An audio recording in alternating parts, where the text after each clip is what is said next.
The journey home. Perhaps no concept resonates more deeply across human experience than the pull toward a place we belong. Home, the word itself carries weight beyond its single syllable. It evokes not just shelter, but identity, connection, and purpose. For thousands of years, across countless cultures, the story of the journey homeward has captured our collective imagination. We recognize in it our own deepest longings, our own struggles against forces that keep us adrift. When Odysseus set sail from the smoking ruins of Troy, he thought his journey home would take weeks. Instead, it would consume 10 years of his life, a decade of monsters and gods, temptations and terrors, loss and transformation. Why does his story continue to resonate so powerfully 3,000 years after it was first told? Perhaps because we recognize in Odysseus something of ourselves, the part of us that yearns for home while simultaneously being drawn to adventure, the part that struggles between duty and desire, the part that must face both external obstacles and internal demons on the path to becoming whole. Even now, in our modern world, we see echoes of Odysseus everywhere. In the soldier returning from war, forever changed by what they've witnessed. In the refugee crossing treacherous waters, dreaming of safety. In the wanderer who has lost their way and seeks to rediscover who they truly are. The hero's journey is, at its core, a path of transformation. We leave as one person and return as another, shaped by what we've endured, what we've lost, and what we've learned. This epic isn't merely an ancient adventure tale. It's a map of the human experience itself. To truly understand this timeless story, we must first understand the world that gave birth to it, a world that was already ancient history to Homer himself. The events would have taken place around 1200 before the Common Era, during the twilight of what we now call the Bronze Age. This was a sophisticated world of palaces and trade networks, of writing and royal bureaucracies, of city-states and sea power. But this world was about to collapse. Between 1200 and 1150 years before our era, civilization throughout the eastern Mediterranean experienced a catastrophic breakdown. Great cities were destroyed, empires fell, writing systems were lost, trade networks disintegrated. The exact causes remain debated: climate change, earthquakes, invasions, internal revolts, or some combination of these factors. But the result was clear. A complex international system was replaced by centuries of what scholars call the Greek Dark Age. It was during this Dark Age that the stories of the Trojan War and its aftermath would have been preserved and transmitted orally, passing from generation to generation. When these tales were finally written down, likely in the 8th century of the ancient world, they captured memories of a lost golden age, filtered through centuries of oral tradition. This gives the poem a fascinating double perspective. It's set in the Bronze Age world of kings and heroes, but composed in the emerging world of city-states, colonization, and renewed literacy. Archaeologists have long debated how much historical truth might lie behind Homer's epic. Heinrich Schliemann's discovery of Troy in the 1870s proved that the city itself was no mere legend.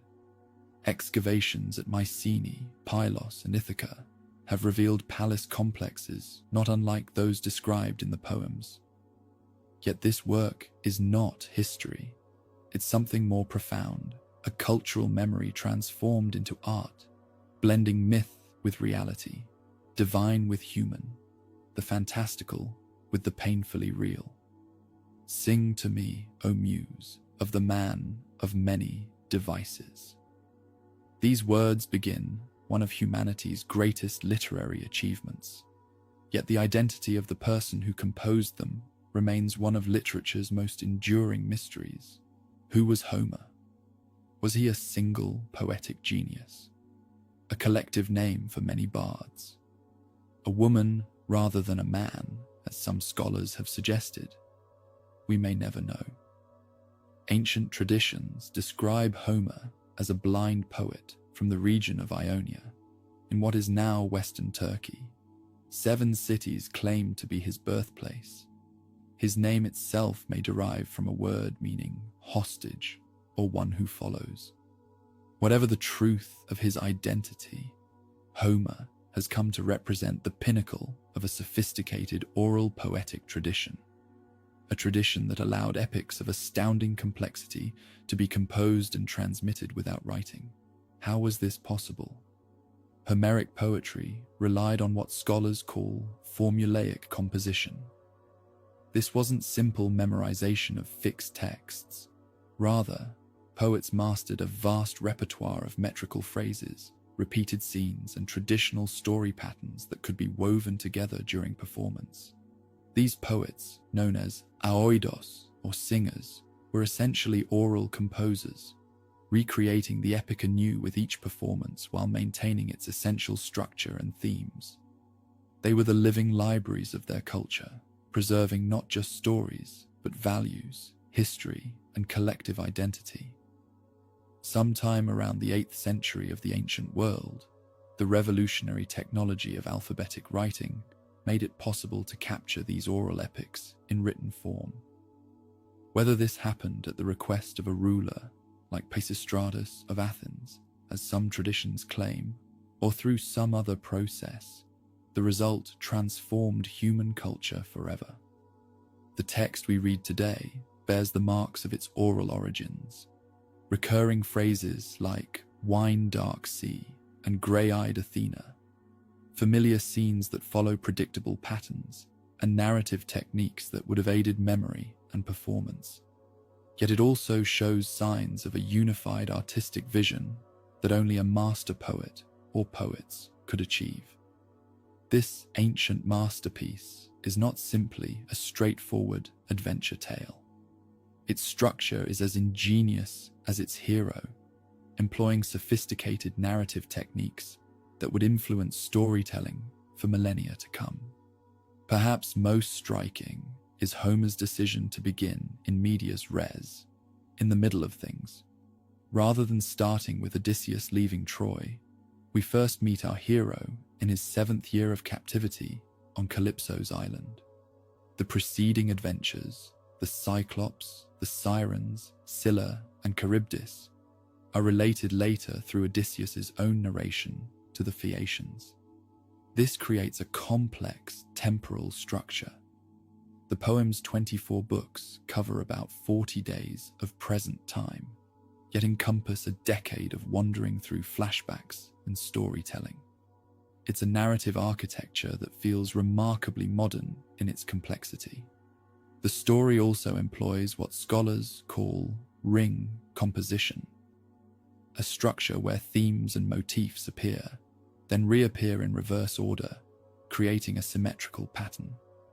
It begins and ends with divine assemblies. Telemachus's journey in search of news about his father mirrors Odysseus's own return voyage. The hospitality Telemachus receives from Nestor and Menelaus contrasts with the violation of hospitality by the suitors at home. These patterns aren't merely decorative.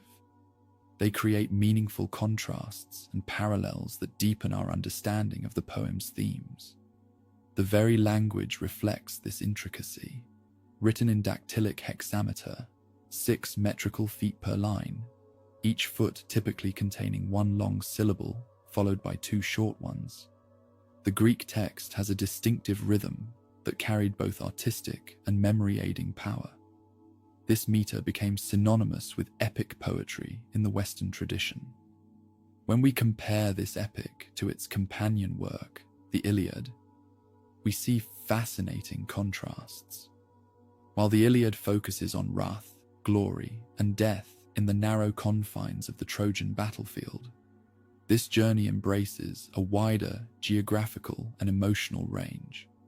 It's a poem not of martial glory, but of survival, not of dying nobly, but of living wisely, not of conquering others, but of conquering oneself. At the center of this vast narrative stands its protagonist, a hero unlike any that came before him. Odysseus represents a new kind of heroic ideal, one that would prove remarkably enduring. In the Iliad, Odysseus is a significant but secondary figure, a capable warrior and respected counselor, but overshadowed by greater fighters like Achilles and Ajax. His true moment comes after that epic ends, when he conceives the Trojan horse, the stratagem that finally defeats Troy after 10 years of stalemated warfare. This emphasis on intellect over brute force defines Odysseus. His very name suggests trouble and cunning, possibly derived from the Greek verb odousomai, meaning to be wrathful against or to hate, but carrying undertones of troublemaking and deception.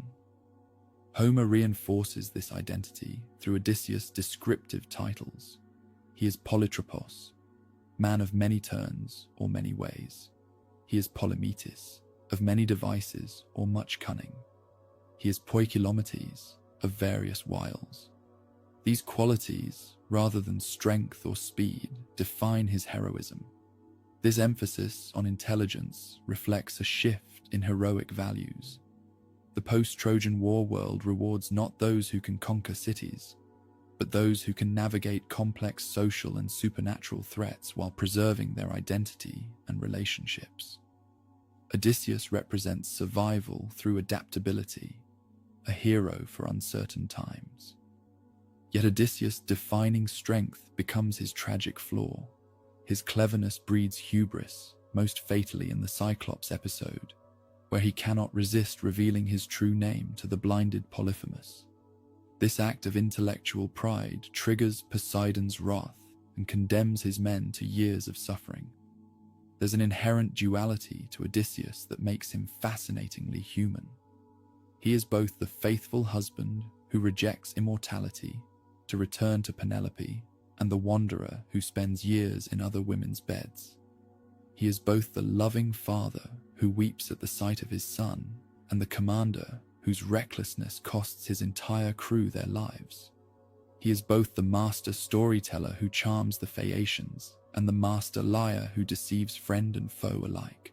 This complexity makes Odysseus the first truly psychological hero in Western literature, a man whose internal struggles are as compelling as his external adventures.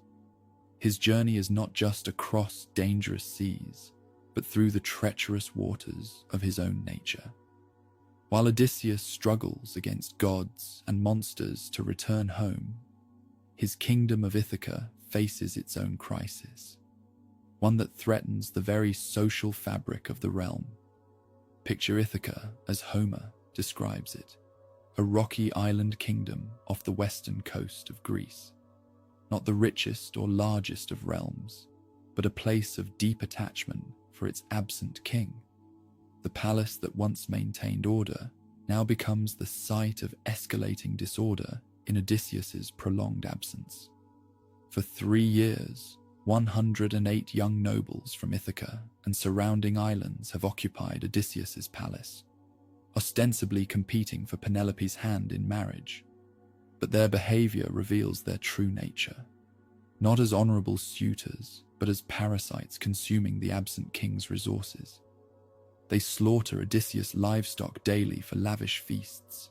They harass the palace servants. They plot to murder Telemachus. They show nothing but contempt for the customs of hospitality that form the social foundation of their world. As one character observes, there is no longer any respect for the guest friend or suppliant, or even the gods who dwell in the wide heaven. This situation reveals a profound social and political breakdown. Without Odysseus, there is no clear authority to maintain order. Telemachus is too young and inexperienced to assert control. Penelope's ambiguous marital status leaves the succession uncertain.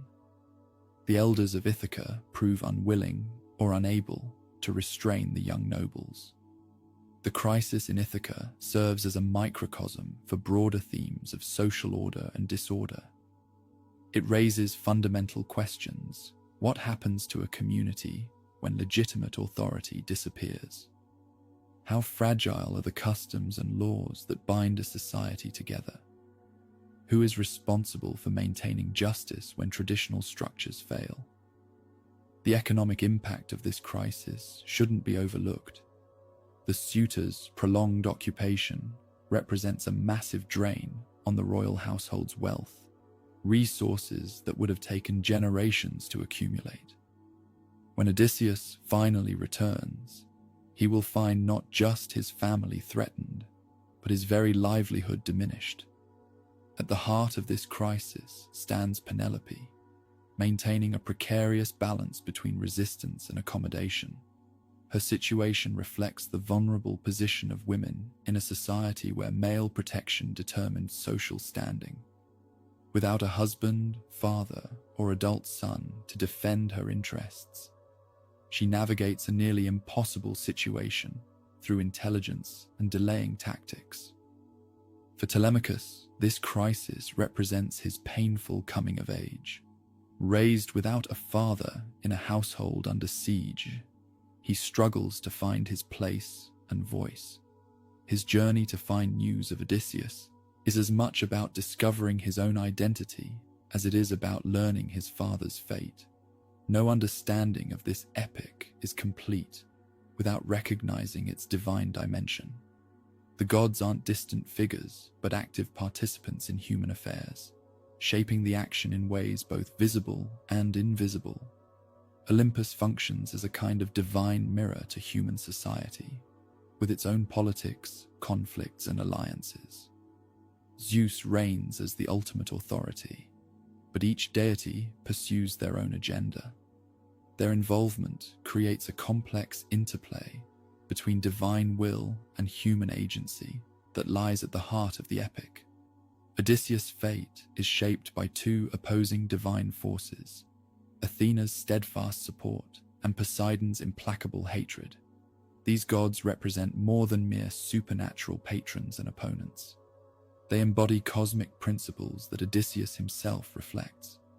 Athena, goddess of wisdom and strategic warfare, recognizes in Odysseus a kindred spirit, a mortal who embodies her values of intelligence, craft, and strategic thinking. Her support manifests not through eliminating obstacles, but through providing guidance and well-timed intervention at crucial moments.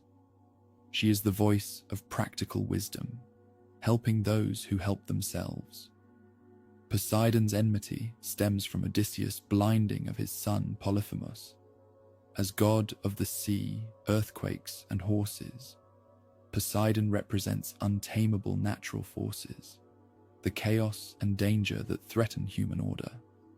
His opposition to Odysseus creates the central tension of the hero's journey, forcing him to navigate between cosmic forces beyond his control. Beyond these personal divine relationships lies a broader religious framework. The Homeric world operates according to clear spiritual principles. The gods expect proper worship and hospitality. They punish transgression and reward piety. They uphold oaths and family bonds.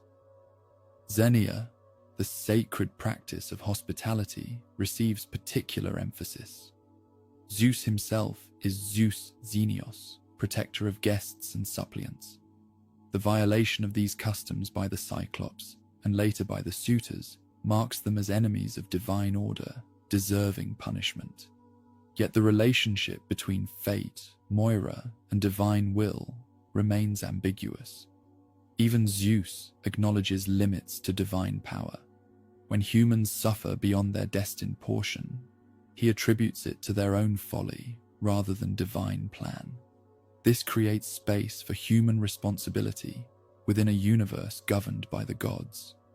This tension between fate, divine will, and human agency creates the moral universe of the poem, one where humans make meaningful choices within constraints they didn't create, and where divine justice operates through natural consequences as much as supernatural intervention.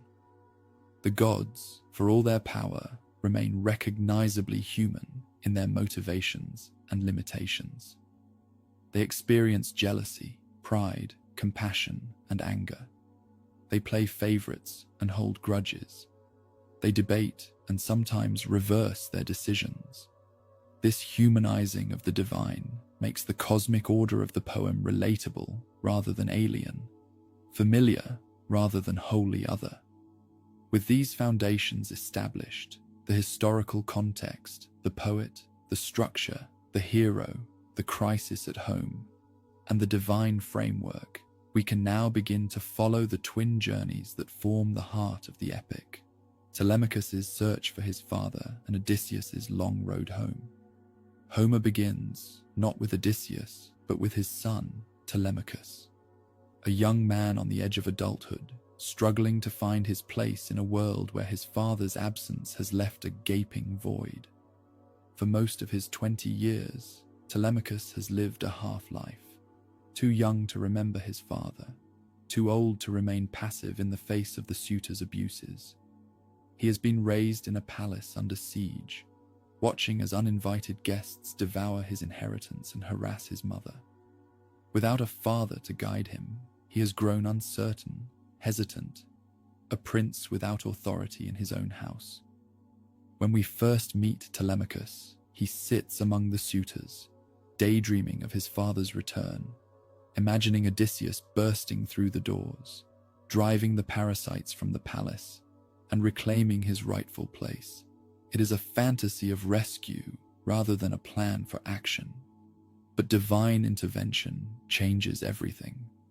Athena, disguised as Odysseus's old friend Mentes, visits the palace. She sees in Telemachus the potential to become like his father, not just in appearance, but in cunning and resolve.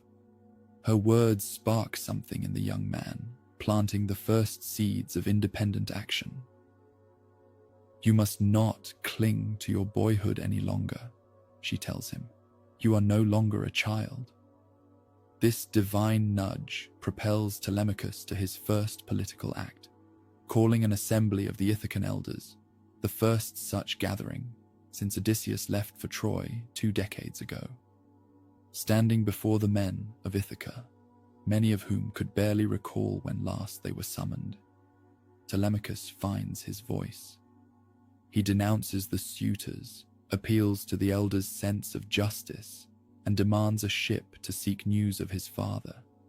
In this moment, we see the first glimmers of the man he might become, a public figure stepping out of the shadow of both his absent father and his protective mother.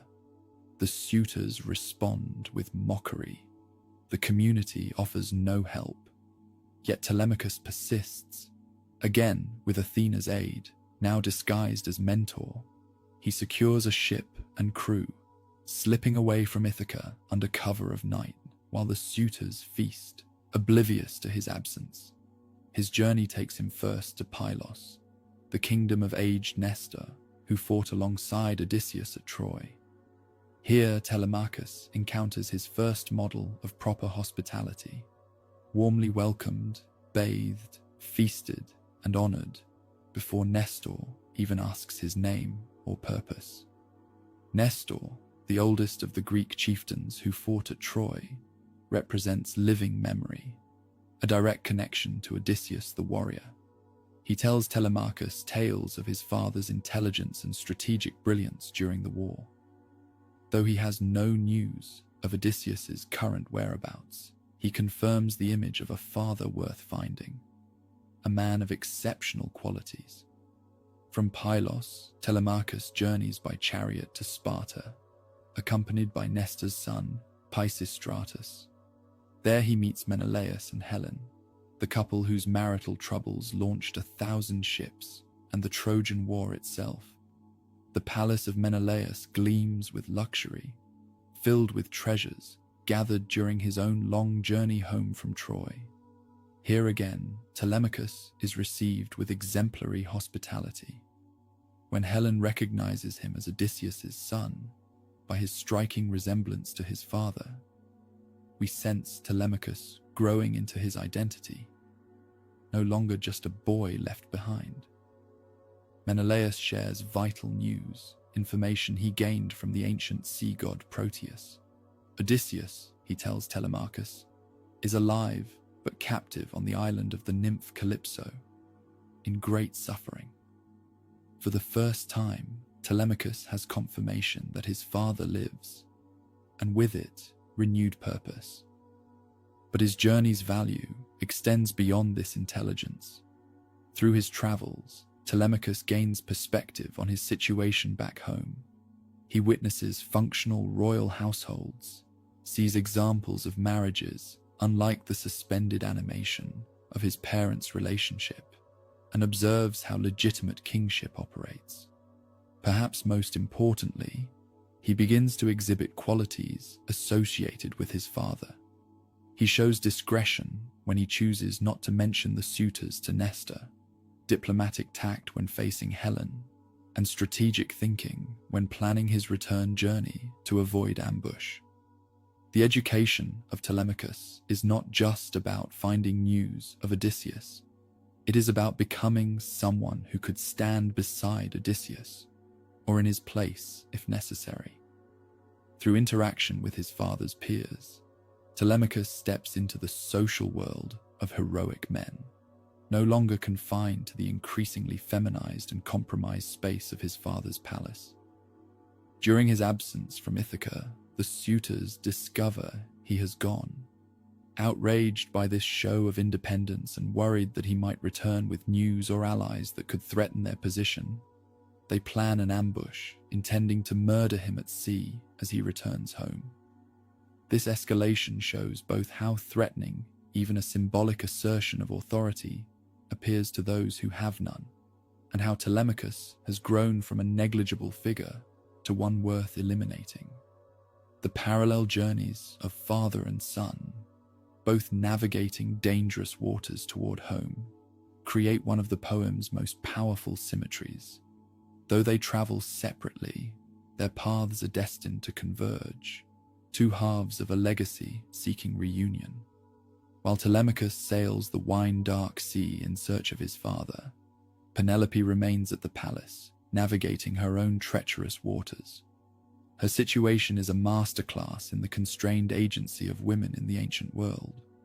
For nearly 20 years, she has maintained a precarious position, neither wife nor widow. With no confirmation of Odysseus's death, she cannot honorably remarry. Yet with Odysseus absent and Telemachus too young to rule effectively, she lacks the male protection that legitimizes a woman's social standing. This leaves her vulnerable to the pressures of the suitors, her own family, and Ithacan society at large. Her response to this impossible situation reveals intelligence equal to her husband's, though expressed in different domains. Where Odysseus crafts tactical deceptions on his journey, Penelope weaves strategic delays at home. Most famous is her scheme with the shroud. Promising to choose a new husband once she completes a funeral shroud for her father-in-law Laertes, she works diligently at the loom by day, only to secretly unravel her progress each night. For 3 years, this ruse holds the suitors at bay, until a disloyal servant woman reveals the deception. This is not merely a delaying tactic, but a profound symbol. The work of weaving traditionally defines female virtue in ancient Greek culture. By unraveling her own work, Penelope both fulfills and subverts feminine expectations simultaneously.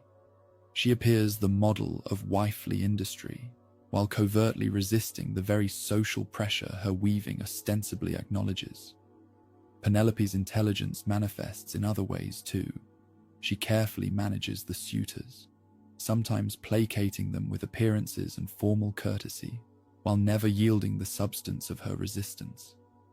She extracts gifts from them, gaining material advantage even as she continues to refuse their central demand.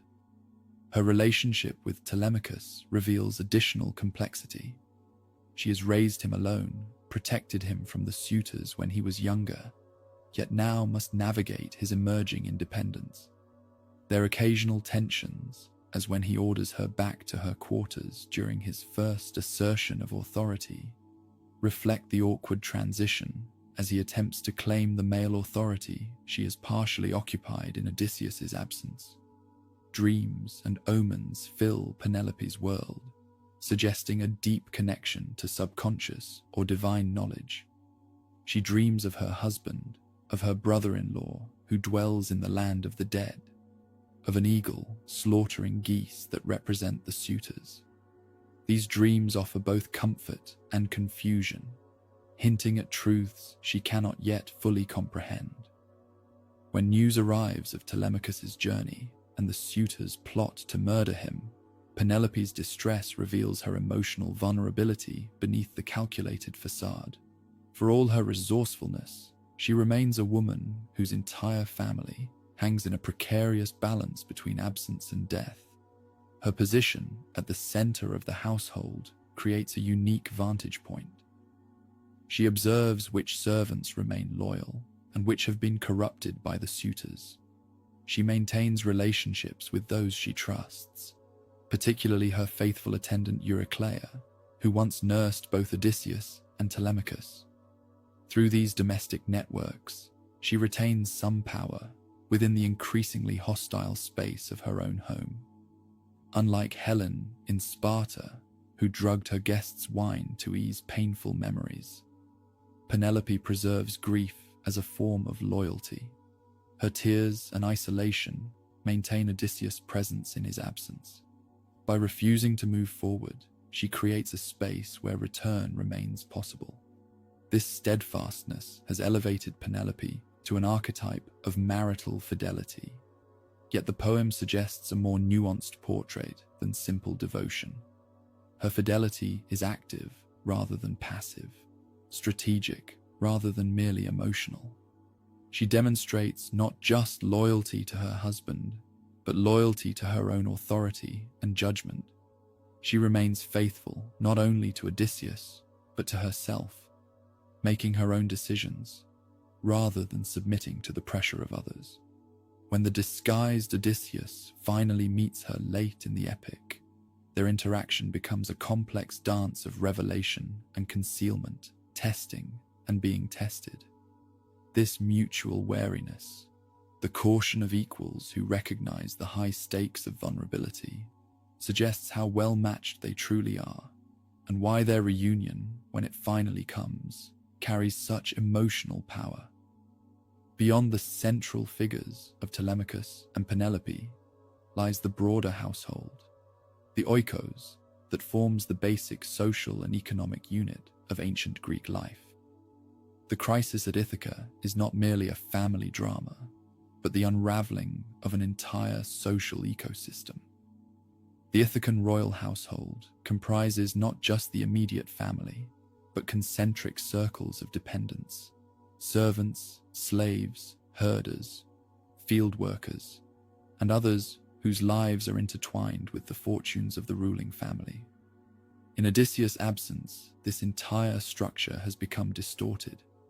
Normally, the royal household would function as a center of economic and social order, redistributing resources through feasts, gifts, and patronage. Under Odysseus, the flow of goods moved from the outlying farms and herds to the center, where they would be properly allocated according to status and need. Guests would be received according to their rank, servants rewarded according to their loyalty and service. The suitors have perverted this normal flow. They arrive uninvited, yet demand the treatment of honored guests. They consume without reciprocating. They abuse the servants, threaten the heir, and harass the queen. Each feast they demand, sometimes multiple feasts daily, depletes resources that should maintain the entire community through the year. Their behavior represents not just a personal affront to Odysseus's family, but a corruption of the social contract itself. Among the servants, we see the household's fragmentation. Some, like the swineherd Eumaeus and the nurse Eurycleia, maintain steadfast loyalty to the absent king. Others have shifted their allegiance to the suitors, seeing them as the new power center. The goat-herd Melanthius openly supports the interlopers. Various serving women have entered into sexual relationships with different suitors, further fragmenting household cohesion.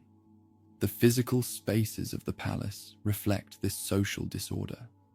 Public areas like the Great Hall, meant for legitimate assemblies, guests, and ceremonial functions, have been appropriated for the suitors' perpetual party. Storerooms are depleted, privacy violated, boundaries erased. The ordered space of a proper household has become a zone of transgression. Beyond the palace walls, the crisis extends to Odysseus's broader estates. The suitors slaughter livestock at unsustainable rates, threatening not just present consumption, but future production.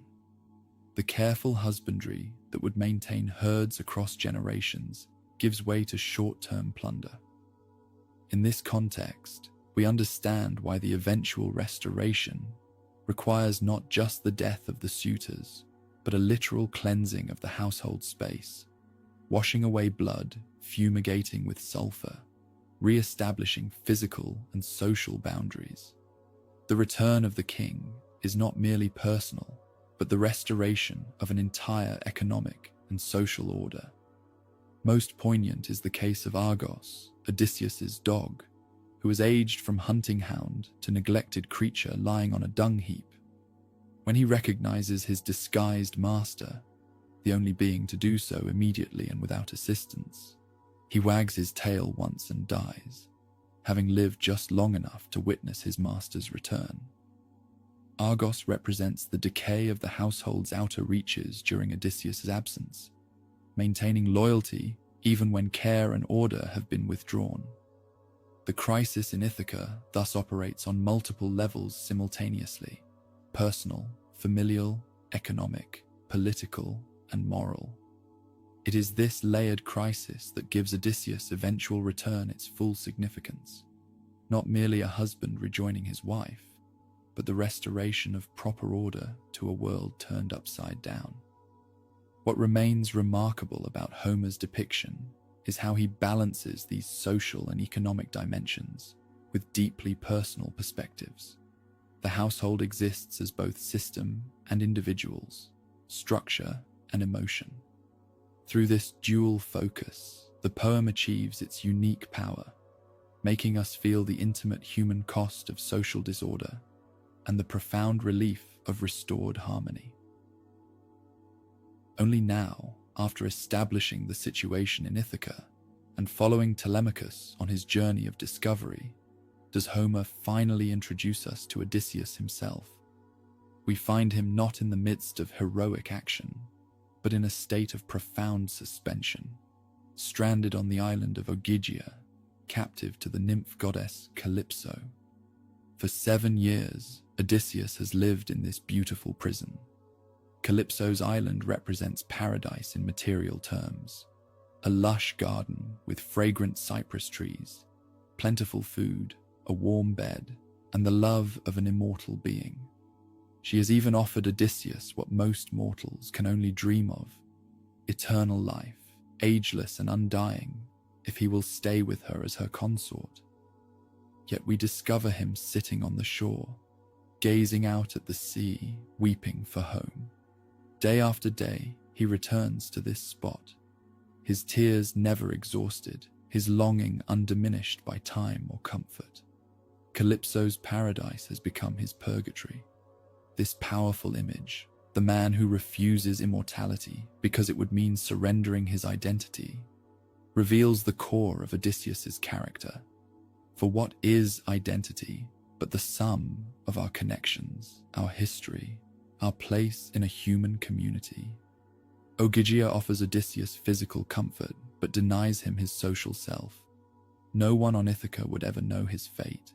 His name would disappear from human memory. He would exist outside the web of relationships that give his life meaning. Calypso herself presents a fascinating study in immortal psychology. Unlike the monsters Odysseus has faced, she genuinely loves him. She has rescued him from certain death, nursed him back to health, and offered him everything within her considerable power. Her island, which she tends alone, reflects both her divine capacity for creation and her fundamental isolation.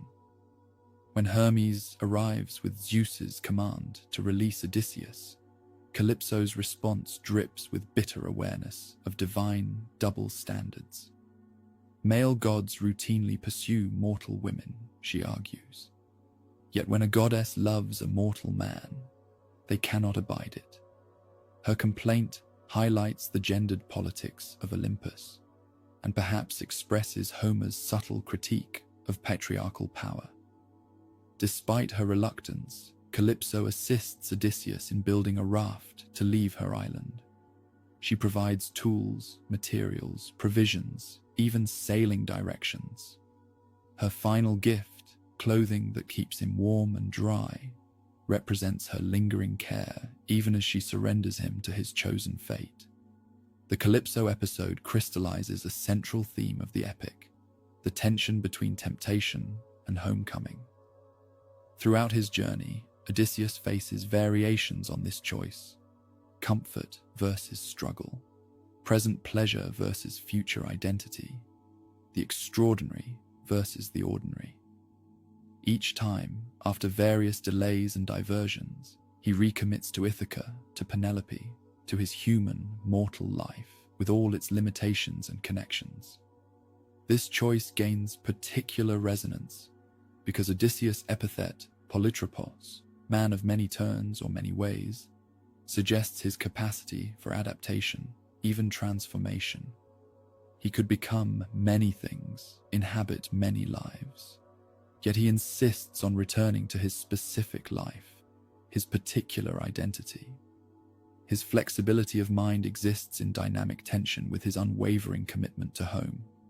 As his raft disappears over the horizon, we leave Calypso on her island, an immortal being forced to confront the transience that defines human experience. Her love for Odysseus has brought her closer to understanding mortality, with all its poignancy and urgency.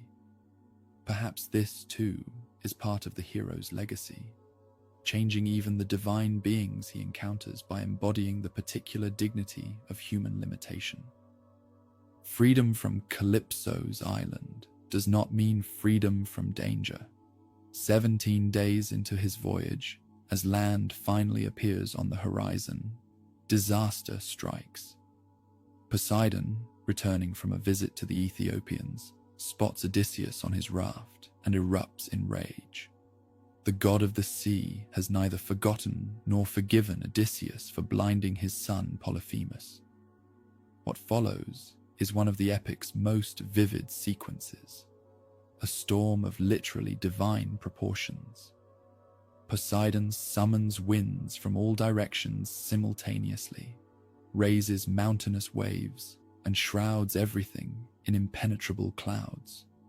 The careful construction of Odysseus' raft comes apart plank by plank. The sea itself seems to rise against him with conscious malevolence. This storm represents the terrifying power of natural forces, the chaos and violence that lie just beneath the surface of the orderly cosmos.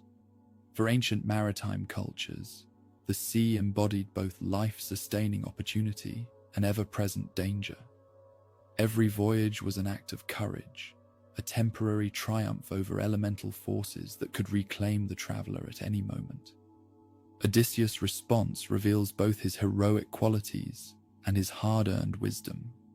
Unlike earlier in his journey, when he might have defied the god directly, he now recognizes the futility of fighting Poseidon's domain on Poseidon's terms. Instead of struggling against impossible odds, he adapts. When his raft finally breaks apart completely, he strips off the clothes Calypso gave him, which now drag him down, and rides a single beam like an experienced horseman. The sea goddess Ino, also called Leucothea, appears, taking pity on the struggling hero. She offers her veil as a magical flotation device, instructing him to discard it once he reaches shore. This divine assistance, coming just when Odysseus has exhausted his natural strength, exemplifies a recurring pattern in the epic. The gods help those who help themselves to the utmost extent of their abilities. For 2 days and nights, Odysseus struggles through the raging sea. Here we see the hero stripped to his essential qualities: physical endurance, mental resilience, strategic thinking, and the will to survive. Gone are the trappings of kingship, the company of loyal men, even the clothes on his back. What remains is the core of the hero, the bare man fighting against oblivion. When he finally approaches the shore of Phaeacia, a new obstacle appears. The coastline offers only jagged rocks where the waves crash with bone-crushing force. Again, Odysseus must think quickly, calculating where a river meets the sea, offering a potential landing spot. Swimming parallel to the coast, fighting exhaustion and despair, he finally finds a protected inlet. Reaching land represents more than physical salvation. It marks Odysseus's transition from the fluid, chaotic realm of Poseidon to the solid, ordered world of human society. His crawl from the water onto the beach, where he collapses in utter exhaustion, evokes both birth imagery and the evolutionary journey from sea to land. Odysseus has survived not just a storm, but a symbolic death and rebirth. Finding shelter beneath 2 intertwined olive trees, one wild, one cultivated, Odysseus creates a nest of leaves and falls into a profound sleep. This humble bed represents his position between worlds, nature and civilization, divine hostility and human hospitality, the wild sea and the ordered community. After 20 days of continuous struggle, he rests at last, ready to emerge into a new phase of his journey. The Poseidon episode demonstrates how the epic combines realistic detail with cosmic significance. Homer's description of the storm, swimming techniques, and coastal hazards reflects intimate knowledge of Mediterranean maritime conditions. Yet these physical challenges simultaneously function as spiritual and psychological trials. The storm is both natural disaster and divine retribution, both external threat and internal struggle. Through these layered meanings, Odysseus's survival acquires moral and philosophical dimensions. He endures not just through physical strength, but through qualities of mind and spirit. His tenacity, adaptability, and refusal to surrender, even when stripped of all advantages, establish him as a new kind of hero, one whose greatness lies not in glorious victory, but in the simple, profound achievement of continuing to exist against overwhelming odds. If the Calypso episode explores temptation and the storm sequence tests endurance, the Phaeacian interlude examines something equally essential: the reintegration of the isolated hero into human society. After years of captivity and days of solitary struggle against the elements, Odysseus must remember how to exist among people, how to speak, behave, and present himself in ways that earn acceptance rather than rejection. This process begins with one of the poem's most charming scenes. Princess Nausicaa, daughter of the Phaeacian king and queen, has come to the river mouth near where Odysseus sleeps. Prompted by Athena through a dream, she brings the palace laundry to wash, including her own clothing, with thoughts of future marriage subtly on her mind. After washing and spreading the garments to dry, Nausicaa and her handmaidens play a ball game. Their shouts awaken Odysseus, who emerges from the bushes, naked, caked with salt, wild-looking after his ordeal at sea. The handmaidens scatter in fear, but Nausicaa alone stands her ground, emboldened by Athena. The encounter that follows showcases Odysseus' diplomatic genius.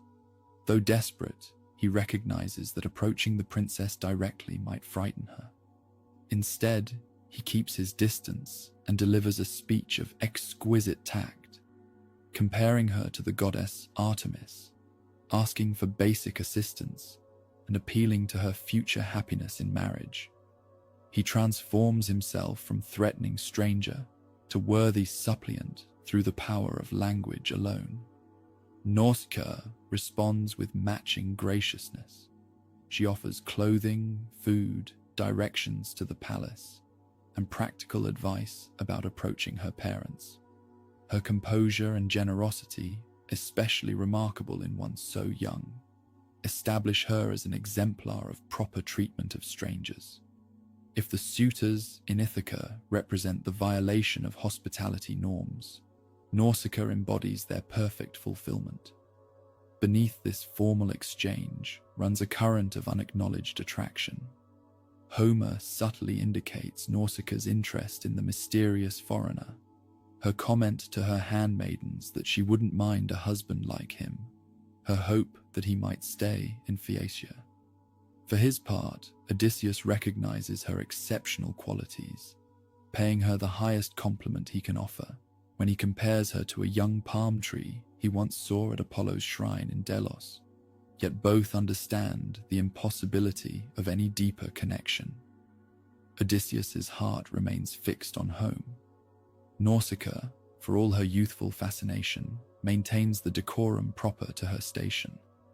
Their interaction exemplifies a bittersweet recognition of what might have been under different circumstances. A road not taken, gracefully acknowledged and set aside. Following Nausicaa's advice, Odysseus approaches the palace indirectly, receiving Athena's assistance in the form of a concealing mist as he enters the city. The Phaeacian palace itself represents the pinnacle of civilized existence, gleaming with bronze, silver, and gold, surrounded by perpetually fruiting orchards, attended by skilled servants.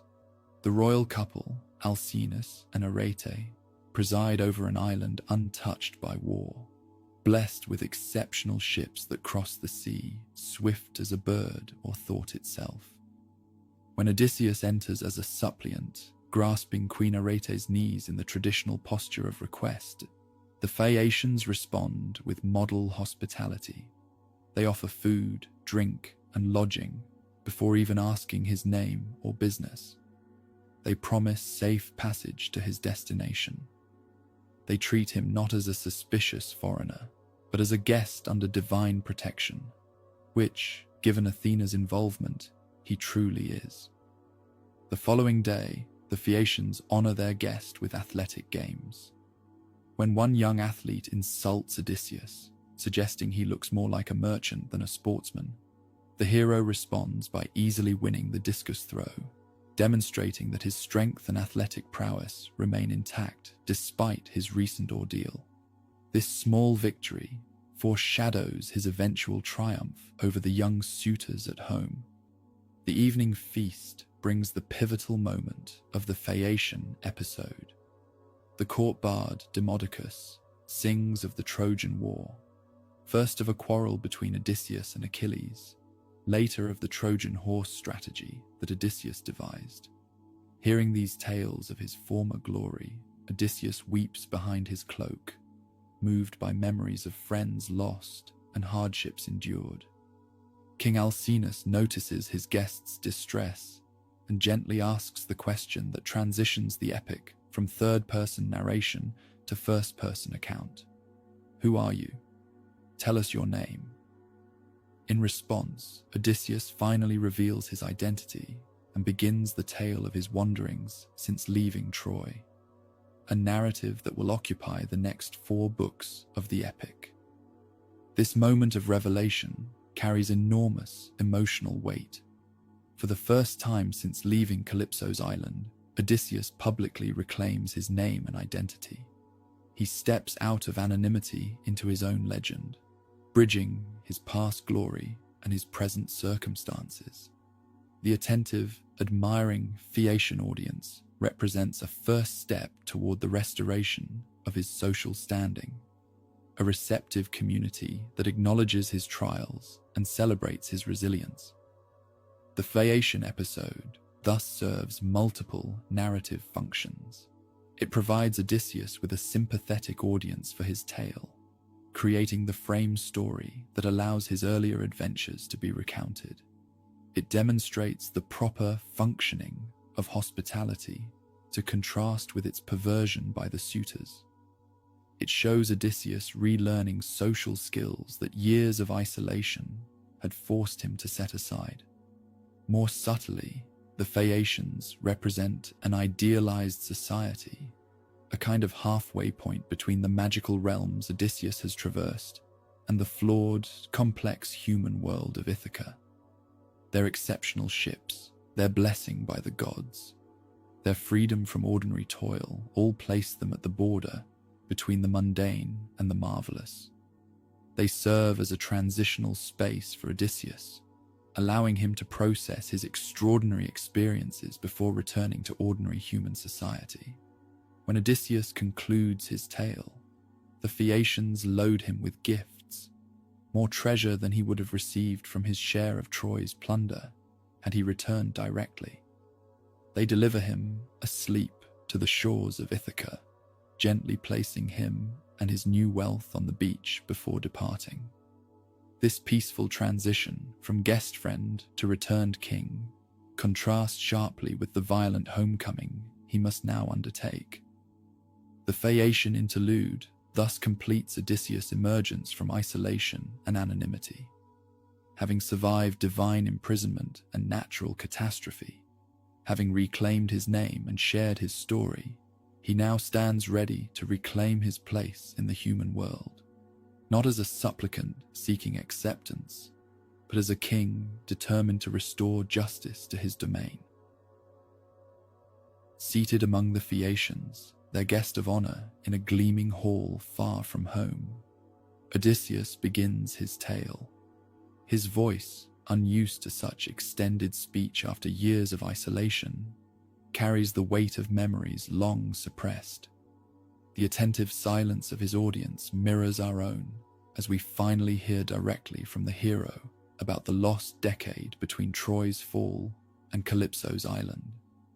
"I am Odysseus, son of Laertes," he declares, claiming his identity in full for the first time since leaving Ogygia. This self-naming is itself an act of courage. In a world where names carry power, Odysseus had learned the danger of revelation when his proud declaration to the Cyclops triggered Poseidon's wrath.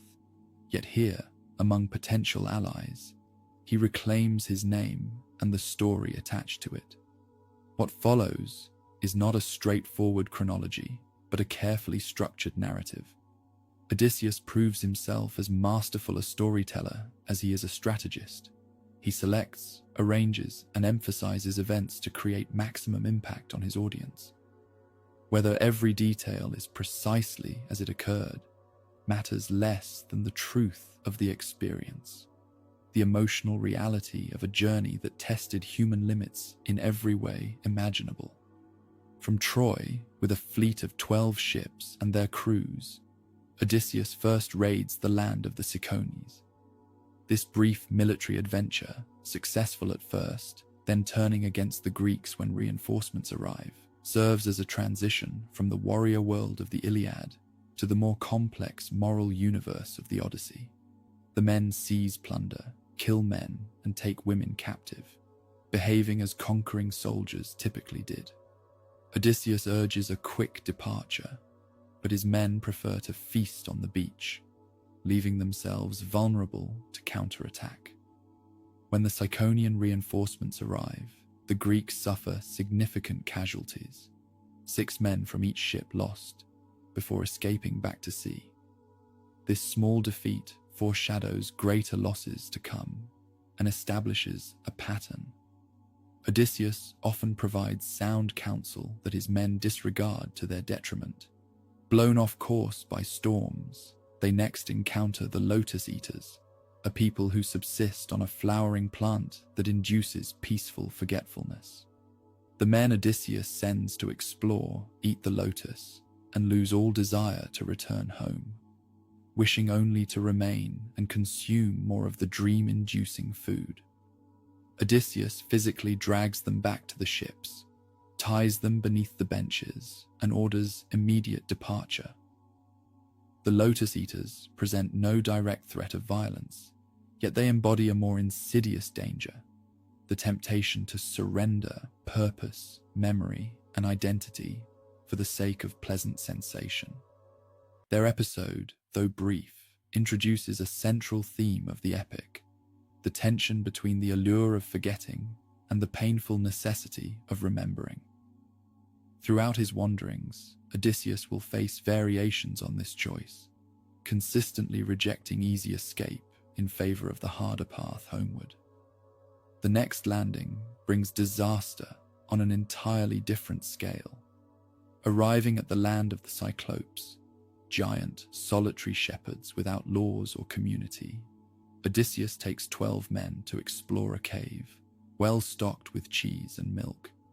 Despite his companions urging to take provisions and leave, Odysseus insists on waiting to see the cave's owner, hoping for guest gifts. When Polyphemus returns and discovers the intruders, he reveals a monstrous disregard for divine law.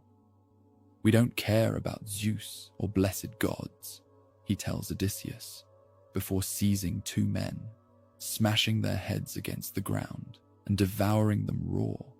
He then blocks the cave entrance with a massive boulder and sleeps, trapping the survivors for a grim morning meal.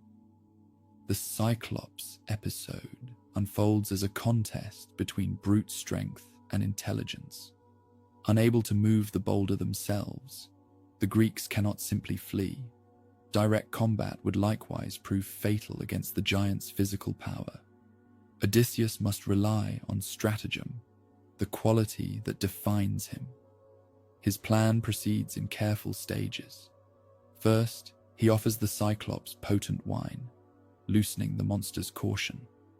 When Polyphemus asks his name, Odysseus gives the cunning reply, "Nobody," autis in Greek. Then, while the giant sleeps in drunken stupor, Odysseus and his men harden a massive wooden stake in the fire and drive it into the Cyclops' single eye. Polyphemus's agonized roar brings other Cyclopes to his cave, but when they ask who harmed him, he can only answer, "Nobody is killing me by craft, not force." Taking this literally, they depart, leaving him to his misery. Odysseus has weaponized language itself, using the ambiguity between a name and a negation to escape immediate retribution. To leave the cave, the Greeks cling to the undersides of the Cyclops' sheep as he lets them out to pasture, hiding among the dense wool where the blind giant can only feel along their backs. This escape demonstrates Odysseus' tactical creativity, finding the one path where the monster's remaining senses cannot detect them. Yet at the moment of apparent triumph, Odysseus makes a fatal error. Safe aboard his ship, pulling away from shore, he cannot resist the urge to mock Polyphemus and, most crucially, reveal his true name. "If any mortal asks who blinded you," he shouts, "tell them it was Odysseus, sacker of cities, son of Laertes, whose home is Ithaca." This moment of hubris transforms a tactical victory into a strategic catastrophe. Polyphemus, now knowing his attacker's identity, prays to his father Poseidon for vengeance. The sea god hears his son's plea, setting in motion the divine enmity that will cost Odysseus all his ships, all his men, and nearly a decade of wandering. The Cyclops episode is rich with symbolic dimensions. Polyphemus represents pre-civilized existence, a world without agriculture, laws, assembly, or ships. His single eye suggests limited perspective, unable to perceive depth or complexity.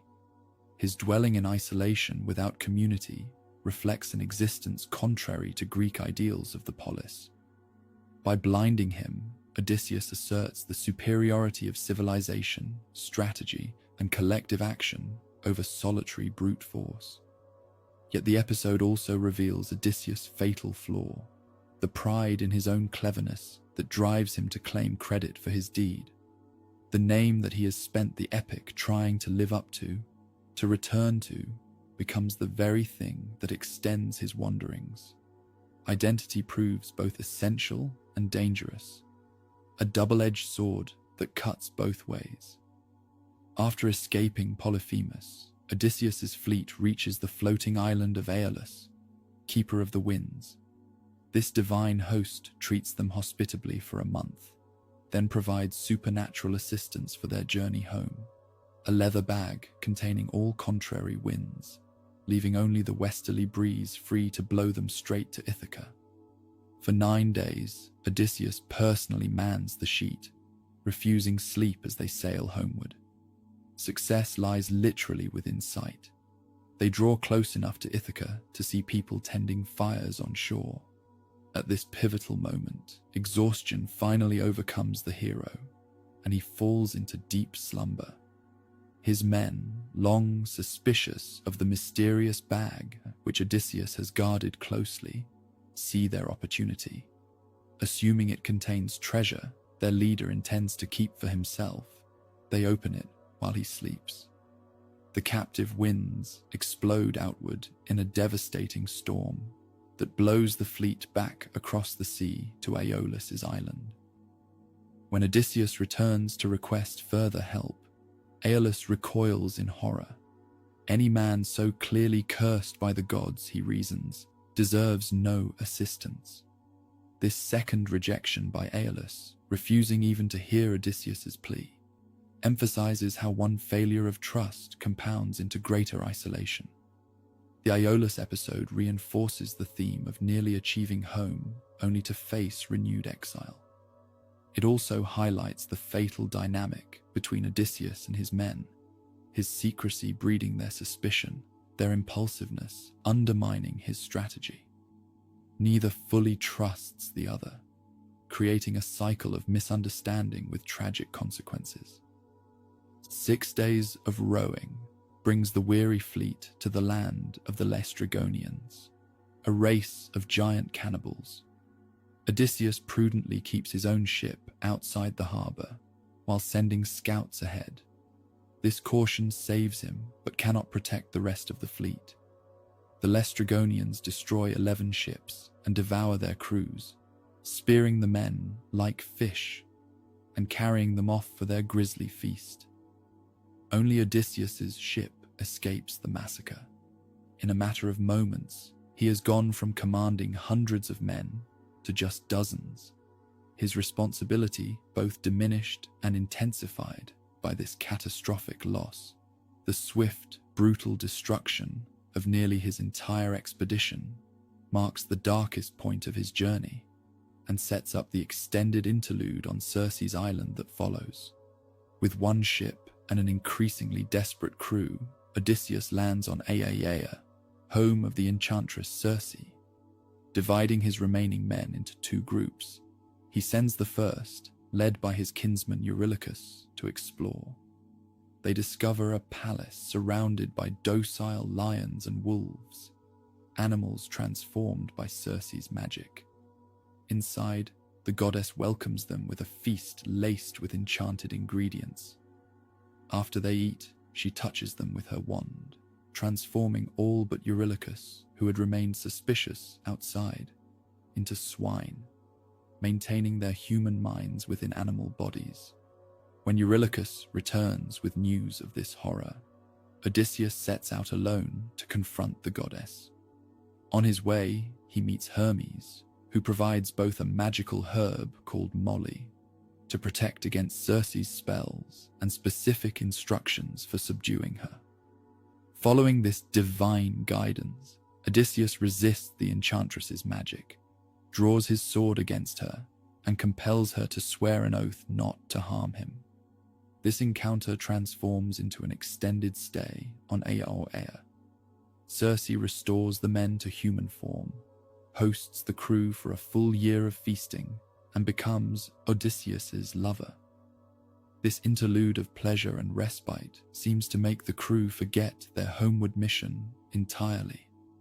Only when his men finally confront him, appealing to his desire for home, does Odysseus approach Circe about departure. Her response introduces the next essential challenge. Before they can return home, she tells them, they must journey to the land of the dead to consult the prophet Tiresias. This requirement for catabasis, descent to the underworld, marks a crucial spiritual dimension of Odysseus's journey. To move forward, he must first go deeper, confronting death itself and the shadows of his past. Following Circe's detailed instructions, Odysseus sails to the western edge of the world, where the sun never shines and the rivers of the underworld flow into the ocean. There he performs the prescribed rituals, digging a pit, pouring libations, sacrificing animals, and letting their blood flow to attract the spirits of the dead. The shades gather, drawn by the scent of blood, but Odysseus holds them at bay with his sword until Tiresias arrives. The blind prophet drinks from the sacrificial blood and delivers his crucial prophecy. He warns of the danger posed by Helios' cattle on Thrinacia, predicts Odysseus' eventual return to Ithaca and his confrontation with the suitors, and foretells a final journey inland carrying an oar, seeking peoples who mistake it for a winnowing fan because they know nothing of the sea. After receiving this prophecy, Odysseus allows other spirits to approach the blood and speak with him. His mother, Anticlea, who had been alive when he left for Troy, reveals she died of grief during his long absence. Her shade tries to embrace him 3 times, but passes through his arms like smoke, a heart-rending portrayal of the unbridgeable divide between the living and the dead. Odysseus also encounters famous women from myth and legend, as well as former comrades from Troy. The spirit of Agamemnon warns him to return to Ithaca in secret, trusting no one. Even his wife, after his own murder at the hands of Clytemnestra and her lover. Achilles, once glory-seeking in life, delivers perhaps the epic's most famous line, "I would rather be a hired laborer on earth, serving a man of little property, than rule over all the dead." Most poignant is Odysseus' encounter with Ajax, who had committed suicide after losing a contest with Odysseus over Achilles' armor. Despite Odysseus' appeals, Ajax's spirit refuses to speak to him, maintaining in death the grudge that destroyed him in life. This silent rejection reminds us of the human cost of Odysseus' competitive excellence, how his victories have sometimes created enduring wounds in others. The underworld sequence serves multiple purposes in the epic. It allows Odysseus to gain crucial knowledge for his journey home. It reconnects him with his past, both personal and mythic, reminding him of what has been lost and what remains at stake. It provides a metaphysical dimension to his physical wanderings, suggesting that full homecoming requires reconciliation with death and memory, as well as physical return to Ithaca. When Odysseus and his crew return to Aiaia, Circe provides detailed guidance for the remaining challenges of their journey.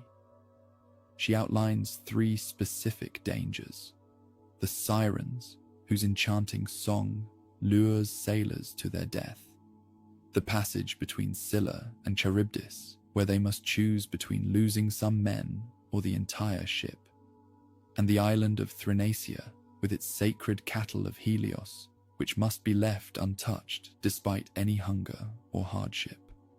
Armed with this foreknowledge, Odysseus prepares specific countermeasures for each threat. For the sirens, he has his men plug their ears with beeswax, while he himself is bound to the mast, allowing him to experience their song without being able to act on its fatal enticement. This famous image of the bound hero, straining against his ropes as he hears the irresistible voices, captures the essence of Odysseus' journey. He experiences what would destroy others, yet survives through a combination of foresight, discipline, and willing acceptance of temporary constraint.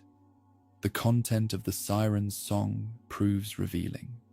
They tempt Odysseus not with sensual pleasure, but with knowledge. We know all that happens on the fertile earth, they claim.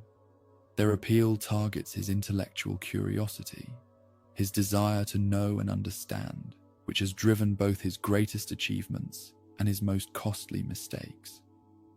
By hearing their song, but denying himself the fatal approach to their island, Odysseus achieves a rare balance between experience and restraint. Next comes the most agonizing decision of the journey. To reach home, the ship must pass either through the strait, where the six-headed monster Scylla dwells, or near the deadly whirlpool Charybdis. Circe has advised the first option. Better to lose 6 men, she counseled, than the entire crew. Odysseus accepts this terrible calculus, but initially conceals from his men that some of them must die regardless of his seamanship. As they approach the strait, Odysseus arms himself despite Circe's warning that fighting Scylla is futile. This gesture reveals his character. Even knowing he cannot save all his men, he refuses passive acceptance of their loss. While the crew's attention fixes on the more visible danger of Charybdis, Scylla strikes suddenly from above, snatching 6 men from the deck. Odysseus describes their deaths in excruciating detail, arms and legs flailing, voices calling his name as they're lifted toward the monster's cave, their final struggles as they're devoured alive. This moment, when Odysseus must watch his companions die while continuing to navigate forward, represents the ultimate burden of leadership, the responsibility to continue functioning even while processing unbearable loss. The Scylla episode strips away any romanticized notion of heroism, showing instead its raw emotional cost. Having navigated these dangers, the depleted crew reaches Thrinacia, island of the sun god's sacred cattle. Despite Tiresias and Circe's explicit warnings to avoid landing there, a storm forces them ashore. Odysseus makes his men swear an oath not to touch the cattle, regardless of hardship. For a month, they subsist on birds and fish, but when unfavorable winds trap them on the island and supplies run out, starvation looms. When Odysseus goes inland to pray for divine assistance, his absence creates opportunity for temptation. Eurylochus persuades the hungry crew that it would be better to risk divine punishment than face certain death by starvation. They slaughter the finest of Helios' cattle, justifying their transgression with promised sacrifices and temple offerings upon their safe return home. Odysseus returns to discover the deed already done. Despite performing the proper rituals with the meat, ominous signs appear. The hides of the slain animals creep across the ground, and the meat itself lows on the spit as if still alive. These uncanny manifestations signal the depth of their transgression against cosmic order. When they finally depart the island, Zeus fulfills his promise to the outraged Helios. A devastating storm destroys the ship, killing all aboard except Odysseus, who lashes together the mast and keel to form a makeshift raft. Carried back past Scylla and Charybdis, he barely survives being sucked into the whirlpool, clinging to a fig tree growing from the cliff until his raft reappears on the churning surface. 9 days adrift brings him finally to Ogygia, Calypso's island, completing the circle of his narrative. From this lowest point, having lost his men, his ship, and seemingly his hope of return, we have already witnessed his eventual escape with divine assistance and his arrival among the Phaeacians. As Odysseus concludes his tale, silence falls over the Phaeacian hall.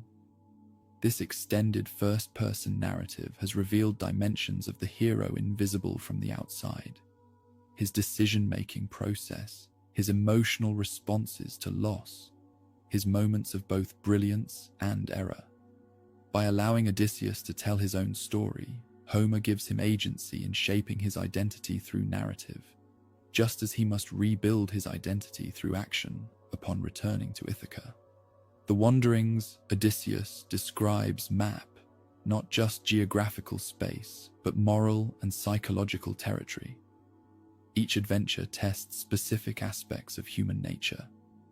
The allure of forgetfulness among the Lotus Eaters, the tension between civilization and savagery with the Cyclops, the balance of trust and suspicion with Aeolus and his men, the temptation of pleasure and stasis with Circe, the hunger for forbidden knowledge with the Sirens, the impossible choices between types of loss with Scylla and Charybdis, and the desperate rationalizations that lead to tragic transgression with Helios's cattle.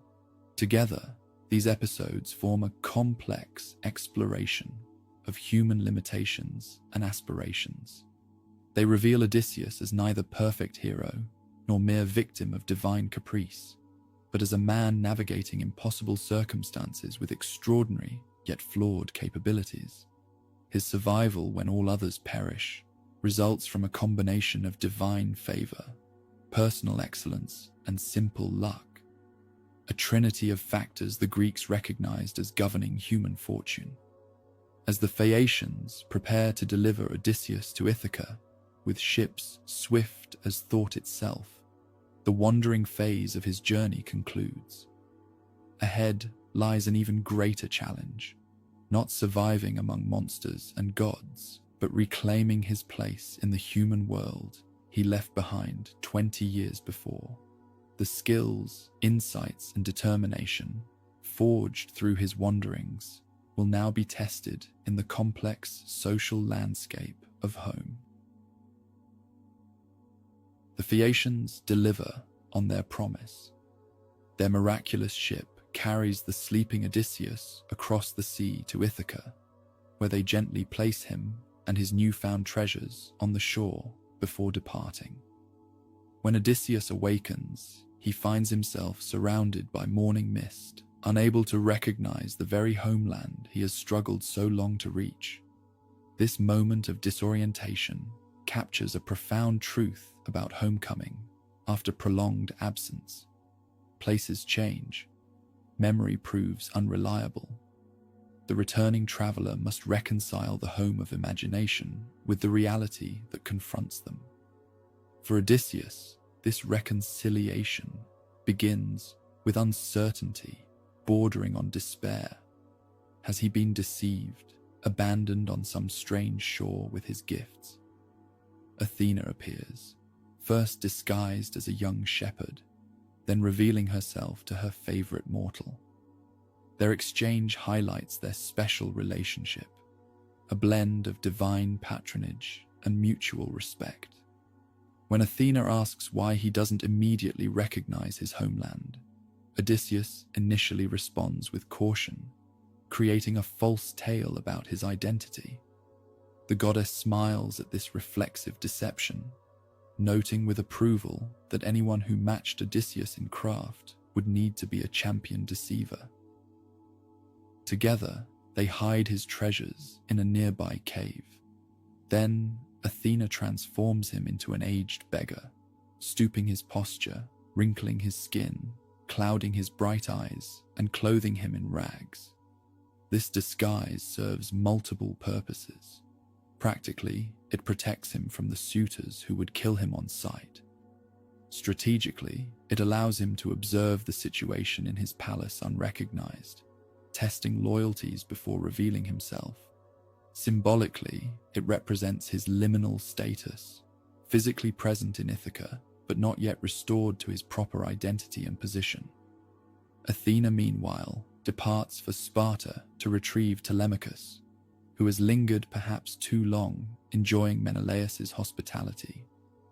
The young man, warned through a dream of the suitor's ambush, begins his journey homeward alongside the synchronized return of his father, one of several carefully constructed parallel movements that characterize the epic's later books.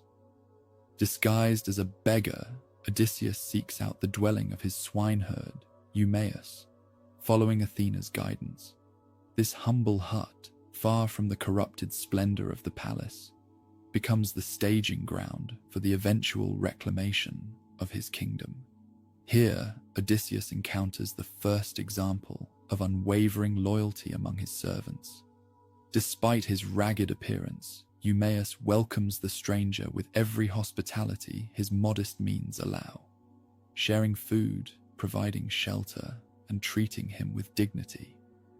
This warm reception contrasts sharply with the treatment Odysseus will later receive from the suitors, highlighting one of the epic's central themes. True nobility manifests in behavior rather than birth or wealth. Eumaeus, though a slave, embodies the ethical code that the highborn suitors violate. His hospitality toward a seeming beggar reveals more genuine aristocratic values than the destructive entitlement of those occupying the palace. Over a simple meal, the disguised Odysseus and Eumaeus exchange stories. Odysseus creates an elaborate false tale about his identity, claiming to be a Cretan warrior who fought at Troy, suffered many misadventures, and eventually heard news of Odysseus preparing to return home. This embedded narrative showcases the hero's improvisational genius, while revealing how he gathers information without exposing himself. Eumaeus responds with skepticism about the news of his master's imminent return. He has heard too many false reports from travelers seeking advantage, but shares his own life story. He reveals he was born a prince, kidnapped by Phoenician traders with the help of a treacherous nursemaid, and eventually purchased by Laertes, Odysseus's father. This narrative creates a poignant counterpoint. The nobleman living as a slave speaks with the king, disguised as a beggar, each temporarily separated from his true status. For several days, Odysseus remains with Eumaeus, learning about conditions in Ithaca and observing the swineherd's steadfast character. This interlude in the countryside allows Homer to develop a fuller picture of Ithaca beyond the palace walls, showing how Odysseus's prolonged absence has affected the broader community and economy of his kingdom. Through conversations with Eumaeus and later with other characters, Odysseus learns how his herds have been depleted, how different servants have responded to the crisis, and how the political situation has deteriorated in his absence. The tranquility of the swineherd's hut is broken by the arrival of Telemachus, who has successfully evaded the suitors' sea ambush. Following Athena's instructions, he has landed in a remote part of Ithaca and made his way directly to Eumaeus, rather than returning to the palace. This caution demonstrates his growing maturity, a stark contrast to the naive youth who departed weeks earlier. When Eumaeus leaves to bring news of Telemachus's safe return to Penelope, Athena appears visible only to Odysseus, instructing him to reveal himself to his son. With a touch of her wand, she temporarily restores his true appearance. The disguise falls away, and Odysseus stands before his son in his actual form, strong, handsome, regal. Telemachus's reaction reveals both the emotional power and potential danger of this moment. Initially believing the transformation indicates a god in disguise, he averts his eyes, declaring, "Just now you were old and shabbily clothed, but now you are like the gods who rule the wide heavens." When Odysseus identifies himself as his long-lost father, Telemachus remains doubtful. "You cannot be my father, Odysseus. Some god is deceiving me to make my grief even more painful." This resistance to recognition, the fear of false hope after so many years of disappointment, makes their eventual embrace all the more powerful. When the full realization finally comes, both men weep openly. Homer compares their crying to the keening of eagles whose nestlings have been stolen, a rare simile likening human emotion to the animal world rather than the reverse, emphasizing the primal nature of their reconnection. Once the initial surge of emotion subsides, father and son begin plotting the suitor's destruction. This immediate transition from reunion to conspiracy emphasizes the context of their relationship. Not a peaceful homecoming, but a preparation for necessary violence. Odysseus outlines his strategy, counting the suitors' numbers, assessing potential allies, and instructing Telemachus on his role in the coming confrontation. Despite 20 years of separation, they quickly establish a working partnership based on their shared goal and complementary skills. Odysseus resumes his beggar disguise before Eumaeus returns, maintaining the deception for all except his son. Together, they prepare to enter the palace, Telemachus first, to avoid suspicion, with the disguised Odysseus to follow later as a seemingly random beggar seeking charity. This approach will allow Odysseus to observe the situation firsthand, while positioning himself for the eventual attack. Before this plan unfolds, Homer provides a touching counterpoint with the story of Argos, Odysseus's hunting dog. Once renowned for his speed and keen senses, Argos now lies neglected on a dung heap, old, flea-ridden, and abandoned. Yet when Odysseus passes by, the dog recognizes his master, despite the disguise no human can penetrate. With his last strength, Argos wags his tail and drops his ears in greeting, then dies, having fulfilled his final purpose, bearing witness to his master's return. This brief, heartbreaking scene offers multiple layers of significance. It provides Odysseus with uncomplicated recognition after so much doubt and deception. It symbolizes the decay of his household through neglect. It suggests how even the most faithful eventually succumb to time's passage. Perhaps most powerfully, it demonstrates how love can pierce disguise when reason cannot, a theme that will recur when the old nurse Eurycleia later recognizes Odysseus by his distinctive scar. Telemachus returns to the palace first, reuniting with Penelope, who embraces him with relief, but remains unaware of the momentous changes underway. Shortly afterward, Eumaeus leads the disguised Odysseus to the palace, where he will experience directly the disorder that has overtaken his home. As they approach, they encounter another of Odysseus's servants, the goatherd Melanthius, who has allied himself with the suitors. Unlike Eumaeus, Melanthius responds to the apparent beggar with contempt and physical abuse, kicking him and mocking his poverty. This encounter, juxtaposed with Eumaeus' kindness and Argos' recognition, establishes the spectrum of loyalty and betrayal Odysseus will navigate within his own household. Entering his palace as a beggar, Odysseus experiences the final humiliation of his journey, becoming an object of entertainment and abuse in his own halls. The suitors, particularly Antinous, their ringleader, treat him with calculated cruelty. When Odysseus begs for food, Antinous hurls a footstool at him, striking him in the back. This brutal act crystallizes the moral corruption of the suitors, not just their consumption of Odysseus's resources, but their violation of the sacred obligation to treat strangers and suppliants with dignity. Odysseus absorbs this abuse with outward patience that masks inward fury.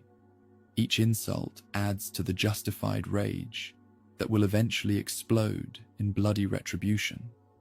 Yet his restraint demonstrates extraordinary self-control, the same quality that allowed him to endure Polyphemus's cave and Calypso's island. Now, within sight of his goal, he maintains his disguise despite enormous provocation. Not all within the palace treat him with contempt.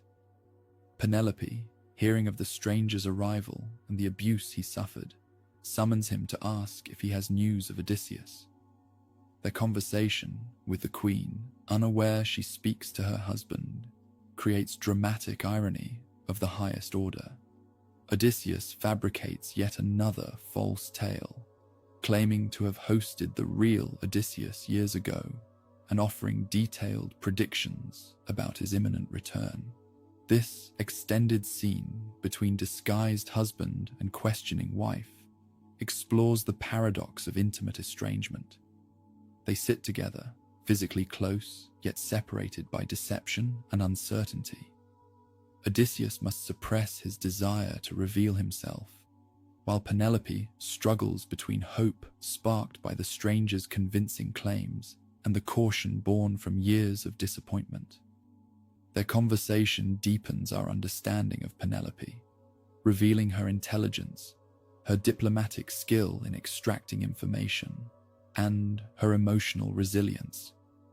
When the disguised Odysseus accurately describes clothing and companions from 20 years earlier, she weeps with recognition of these details, but still does not make the final connection to the man before her. The barriers to recognition are not just physical disguise, but the psychological protection she has built against false hope. Their exchange also establishes the final test Odysseus must pass to reclaim his place. Penelope announces she will set a contest for the suitors. Whoever can string Odysseus's great bow and shoot an arrow through 12 axe handles will win her hand. This challenge, impossible for any man except Odysseus himself, becomes the mechanism for the approaching confrontation. One last recognition scene unfolds before the contest, when the aged nurse, Eurycleia, bathes the disguised Odysseus' feet and recognizes a distinctive scar on his thigh, received during a boar hunt in his youth. Unlike Argos's silent recognition, this moment threatens to expose Odysseus prematurely. He grasps her throat to prevent her exclamation, warning her to keep his identity secret even from Penelope. This partial recognition illustrates another pattern in the epic. Those with least social power often perceive truth most clearly. The dog, the nurse, and the swineherd all recognize aspects of Odysseus that remain hidden from those with greater authority. Their loyalty stems not from social obligation, but from genuine devotion, making them essential allies in the coming restoration. As the day of the contest approaches, omens multiply. Zeus sends thunder from a cloudless sky. Theoclymenus, a seer who has taken refuge with Telemachus, experiences a horrific vision of the suitors, with blood-dripping walls, ghostly figures, and the sun darkening, a premonition of impending slaughter that the suitors mockingly dismiss. These supernatural signs reinforce the moral framework of the coming violence. The suitors' destruction is presented not merely as Odysseus's personal vengeance, but as divine justice, the inevitable consequence of their violations against home, hospitality, and proper social order. When Odysseus strings the bow and looses his arrow in the following books, he acts as an instrument of cosmic restoration as much as a man reclaiming his own. The extended sequence of Odysseus's disguised observation, moving from countryside to palace, from loyal servants to treacherous ones, from dog to nurse to wife, serves essential narrative purposes. It creates suspense by delaying the climactic confrontation. It allows Homer to develop a detailed picture of how Ithaca has changed in Odysseus's absence.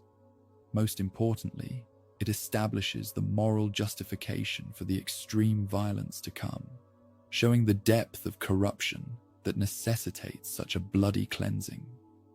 Through these scenes, disguise becomes more than a tactical device. It transforms into a profound metaphor for Odysseus' liminal status. Physically present, yet socially absent, he occupies the margins of his own kingdom, seeing it through the unfiltered perspective of society's least powerful members. This experience changes him, deepening his understanding of loyalty, power, and justice beyond what his years as acknowledged king had taught him. The beggar's rags also connect him to a deeper pattern in Greek heroic tradition, where disguise often precedes revelation, suffering precedes triumph, and descent precedes ascent. Like Demeter seeking her daughter, or Dionysus testing his worshippers, Odysseus uses concealment to distinguish between those who recognize essential worth beneath superficial appearance and those who judge solely by external trappings. As the day of the bow contest arrives, all players have taken their positions in the coming drama. Penelope has established the mechanism for selection among the suitors, unaware she has created the perfect opportunity for her husband's revenge. Telemachus has positioned himself as his father's ally, while maintaining an outward show of neutrality. Eumaeus and the loyal cowherd Philoctetes have been secretly informed of Odysseus's identity and enlisted in his cause. The suitors, blind to the approaching danger, continue their arrogant revelry. Odysseus himself, still in beggar's rags but inwardly poised for action, watches and waits for the perfect moment to cast aside his disguise and reclaim his name, his home, and his throne. His long journey of physical wandering has ended, but the journey back to his true identity has reached its most dangerous crossing, the transformation from disguised observer to avenging king. Dawn breaks on the day that will end 20 years of separation and suffering. Penelope, still unaware of her husband's presence, announces the contest she has devised. Odysseus's great bow will be brought forth, and whoever can string it and shoot an arrow through 12 axe heads aligned in a row will win her hand in marriage. The bow itself carries deep significance. A gift from Iphitus, whom Heracles later killed, it represents Odysseus' past identity as warrior and hunter. For 20 years, it has remained untouched, wrapped and stored away, like the master's identity itself. Now it re-emerges as the instrument of both testing and retribution. When Eumaeus brings the bow into the hall, he weeps at the sight of his master's weapon. Philoctetes, the loyal cowherd who has also recognized the disguised Odysseus, likewise sheds tears. The suitors mock their emotion, unaware that these loyal servants have already been enlisted in the coming vengeance. The challenge proves immediately daunting. None of the younger suitors can even bend the bow enough to string it. Watching their futile efforts, Odysseus carefully observes each man, noting their strength and weakness, continuing his tactical assessment from his position of apparent insignificance. Antinous, recognizing the difficulty, suggests postponing the contest. Today is a festival of Apollo, god of archery, and perhaps the deity would be offended by their competition. This transparent excuse to save face reveals the suitors' growing awareness of their inadequacy. They who presume to replace Odysseus cannot even wield his weapon. At this critical moment, the disguised Odysseus approaches Telemachus, and through subtle signals indicates he should allow the beggar to try the bow. Understanding his father's intent, Telemachus claims authority over the contest, stating that if he wishes to give the bow to the stranger, it is his right. Despite the suitor's objections, he orders Eumaeus to bring the bow to Odysseus. The moment the weapon touches his hands, the disguise begins its metaphorical disintegration. Homer describes the beggar's practiced examination of the bow, checking for worm damage, testing its flexibility, with the expertise of a musician examining a lyre. This casual display of mastery offers the first public hint of his true identity. With seeming ease, Odysseus strings the bow that has defeated all the young suitors. The sound of the string tightening resonates through the hall like a swallow's note. Taking an arrow from the quiver, he sights along its shaft, then shoots through all 12 axe handles without missing, a feat of extraordinary precision that silences the hall. Amidst the stunned quiet, Odysseus gives Telemachus the signal for action. The young man girds himself with sword and spear, taking position beside his father. Only then does Odysseus cast off the final elements of his disguise. Standing tall on the threshold of his hall, a symbolically charged position connecting different domains, he announces himself. The contest is ended, now for another target that no man has yet hit. With these words, he looses an arrow directly into Antinous' throat as the suitor lifts a wine cup to his lips. The leader of the suitors falls backward, blood spurting from his nostrils, his foot kicking the table and spilling food across the floor. This graphic detail, the feast becoming bloodied, the wine cup falling from lifeless hands, establishes the shocking transition from revelry to slaughter. Initial confusion grips the remaining suitors. They believe the killing must be accidental. What beggar would deliberately kill a nobleman? Only when Odysseus finally proclaims his true identity do they grasp the magnitude of their danger. You dogs, you never thought I would return from Troy. You devoured my household, forced yourselves on my serving women, and courted my wife while I still lived, fearing neither the gods nor human retribution. Now death's cords have fallen upon you all. This declaration transforms the violence from mere vengeance into justice, the restoration of divine and human law against those who violated every social boundary. Odysseus positions himself not just as an aggrieved husband, but as an agent of cosmic order. Eurymachus, attempting to diffuse Odysseus' wrath, offers compensation, restitution for all they've consumed, plus 20 oxen from each suitor. Odysseus rejects this belated offer out of hand. No payment can atone for their transgressions. Only blood will suffice. His refusal underscores the moral economy of the epic. Some violations go beyond material compensation, requiring the ultimate payment. Realizing negotiation has failed, the suitors draw their swords and look for shields. But Telemachus has already removed the armor from the hall on his father's instructions. Eurymachus charges Odysseus, but falls with an arrow through his liver. Amphinomus rushes forward next, only to be speared in the back by Telemachus. What follows is a methodical slaughter. Odysseus continues firing arrows until his quiver empties, dropping suitors with each shot. Telemachus fetches additional weapons for his father, himself, and the loyal servants who have joined them, Eumaeus and Philoetius. The doors are secured, trapping the remaining suitors inside. The fighting becomes desperate as the outnumbered attackers face the remaining suitors. Athena appears in the form of Mentor to encourage Odysseus, though she does not immediately grant victory.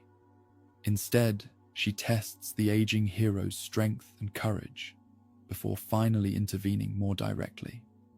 This divine restraint emphasizes that even with godly favor, human effort remains essential. Homer does not glorify the violence, but renders it with unflinching detail. Men fall with spears through their throats, swords piercing their chests, heads cleaved by bronze. The floor runs with blood. Men slip in gore as they try to flee.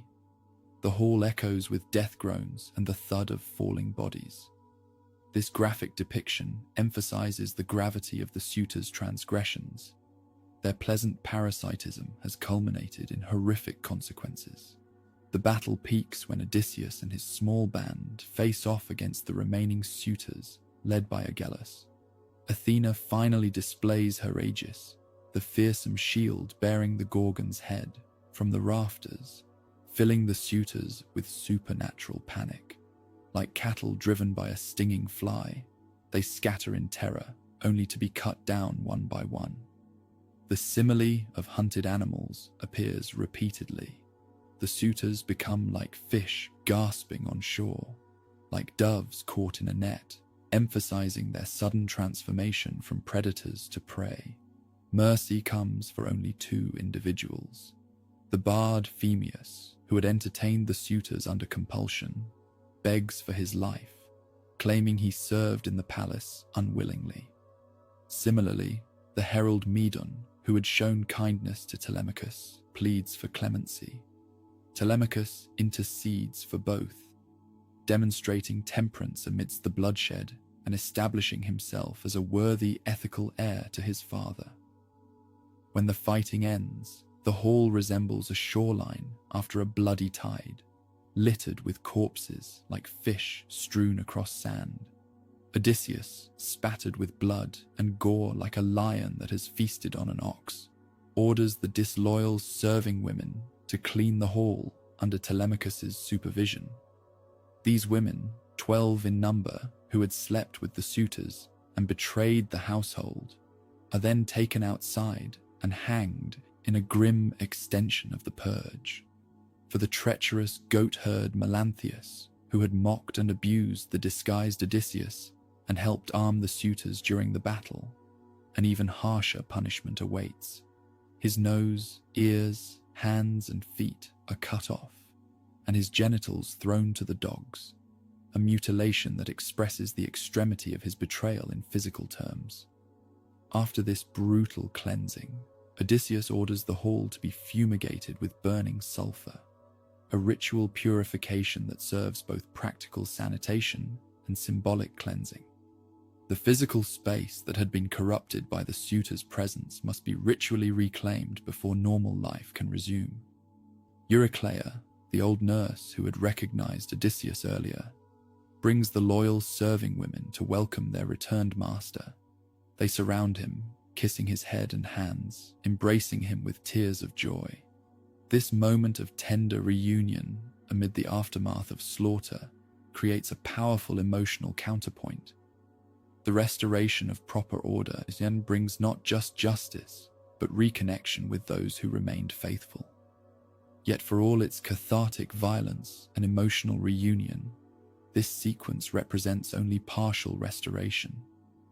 Odysseus has reclaimed his palace and eliminated the internal threat, but he has not yet reclaimed his marriage. Penelope, who had retired to her chambers before the contest, remains unaware of the bloody events and her husband's true identity. When Eurycleia rushes to inform Penelope that Odysseus has returned and slain the suitors, the queen's response is not immediate joy, but studied skepticism. Having protected herself from disappointment for so many years, she cannot simply surrender to hope. She suggests alternatively that some god must have killed the suitors, or that the beggar must be someone else entirely. This final resistance to recognition creates the framework for the epic's most intimate and psychologically nuanced scene. After 20 years of separation, after a blood-soaked reclamation of his household, Odysseus must still face his most challenging test, convincing his brilliant, cautious wife that he has truly returned. The bow contest and slaughter of the suitors transforms the epic from a story of wandering to one of justice restored. It fulfills the prophecies of Tiresias and the divine will, expressed since the poem's opening. Yet it also raises profound questions about violence, retribution, and restoration that the final books must address. The bloodshed has cleansed the palace, but healing the community, re-establishing political order, and truly reclaiming intimate relationships requires more than physical triumph. As night falls on the blood-soaked hall, Odysseus has eliminated his enemies, but stands on the threshold of his most meaningful homecoming, the reunion with the wife whose loyalty and intelligence match his own. This final recognition scene, approached with caution by both husband and wife, will determine whether Odysseus has truly returned home in the fullest sense of restoration. The blood has been washed from the palace floors. The bodies of the suitors have been claimed by their families. The disloyal servants have been punished. Yet the most profound reunion still awaits, the recognition between husband and wife that will truly complete Odysseus' homecoming. Penelope descends from her chamber, her mind still clouded with doubt. For 20 years, she has maintained a delicate balance between hope and despair, neither fully accepting Odysseus' death, nor allowing herself to believe in his return. This emotional discipline, matching her husband's physical endurance, has preserved her autonomy and protected her heart. Now, faced with claims of Odysseus's return, she approaches cautiously, unwilling to surrender her hard-won equilibrium to what might prove another disappointment. Entering the hall, she sees a stranger sitting by the fire, cleansed of blood and dressed in fresh clothing, but not immediately recognizable as her husband. Despite Telemachus's insistence that this man is indeed Odysseus, she maintains her reserve. "My child," she tells her frustrated son, "if he truly is Odysseus come home, we will know each other better than anyone, for we have signs known only to the two of us." This insistence on private confirmation, rather than public testimony, reveals Penelope's wisdom. Throughout the epic, identities have proven malleable and deceptive. Odysseus himself has crafted false personas with ease. Divine beings have taken human form. Appearances have rarely aligned with reality. In this context, Penelope's caution is not stubborn denial, but appropriate skepticism, the feminine counterpart to Odysseus's own wariness with the Phaeacians, with Athena, with everyone he has encountered. Odysseus, though eager for recognition, respects her prudence. When Telemachus criticizes his mother's coldness, Odysseus defends her approach. "Let your mother test me as she will." This mutual respect for caution reflects their deep compatibility, each recognizing in the other a mind that refuses easy assumptions. To create space for their reunion, Odysseus orchestrates a deception for any who might be watching the palace from outside. He orders music and dancing, ensuring that passers-by will hear sounds of celebration rather than recognizing the aftermath of slaughter. This final stratagem, a mock wedding feast masking a scene of carnage, provides cover for the genuine reunion about to unfold. Penelope orders the household servants to prepare the royal bed for the stranger, deliberately setting a subtle trap. When Odysseus responds with controlled outrage, the trap springs, not on him, but on any imposter who might claim his identity. "Woman," he declares, "you cut me to the heart. Who has moved my bed? No man living, not even in full vigor, could easily move it. For I built that bed myself, and a great secret went into its making." He proceeds to describe, in precise detail, how he constructed their marriage bed around a living olive tree that grew within the palace walls, building the chamber around this immovable natural center. This bed, impossible to move without destroying it, stands as the perfect symbol for their marriage, rooted in the living earth, crafted with skill, built to endure. This revelation finally breaks through Penelope's caution. The details of the bed's construction were known only to the two of them and a single servant. No imposter could have this knowledge. The sign she sought, proof beyond physical appearance or martial prowess, has been provided in the most intimate form possible, knowledge of the foundation of their marriage. Penelope's response transforms from skepticism to overwhelming emotion. Her knees weaken, her heart melts, and tears flow freely. She runs to Odysseus, throws her arms around him, and kisses his head. "Do not be angry with me for holding back," she pleads. "Always my heart feared that someone might deceive me with words, for many have plotted against us." Odysseus weeps in response, holding the wife he has longed for throughout his wanderings. Homer compares Penelope's welcome to the sight of land for a drowning sailor, the same metaphor used earlier for Odysseus reaching the Phaeacian shore after his shipwreck. This repetition suggests that his physical salvation remained incomplete without this emotional homecoming. Only now, recognized by the one who knows him most intimately, has Odysseus truly completed his return. Their reunion extends through the night, as each shares their experiences of the intervening years. Odysseus recounts his wanderings, tales we have already heard him tell the Phaeacians, but which gain new significance when shared with his wife. Penelope describes her long resistance against the suitors, her tricks, her delays, her maintenance of hope against growing doubt. This exchange of narratives represents more than catching up on lost time. It is the reintegration of their separate stories into a shared history, bridging the 20-year gap in their marriage. Through mutual recognition of each other's suffering and endurance, they re-establish the deep understanding that forms the core of their relationship. Dawn approaches, but Athena holds it back, extending their night of reconnection beyond normal limits. This divine intervention, manipulating time itself to allow for complete reunion, emphasizes the cosmic significance of their bond. When they finally come together physically, it represents not merely the satisfaction of desire, but the restoration of proper order in both human and divine terms. With morning comes the awareness that their challenges are not yet complete. The families of the slain suitors will seek vengeance, potentially plunging Ithaca into civil war. Odysseus must visit his aging father, Laertes, who has retreated to a farm on the island's outskirts, living in self-imposed squalor as he mourns his missing son. And beyond these immediate concerns lies Tiresias's prophecy. Odysseus must eventually undertake another journey inland, carrying an oar until he reaches people who mistake it for a winnowing fan. The reunion with Laertes creates another emotional climax.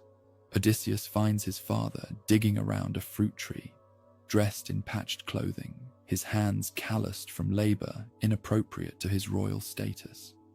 This self-imposed degradation, a physical manifestation of grief, moves Odysseus deeply. Yet once again he approaches reunion through testing rather than immediate revelation.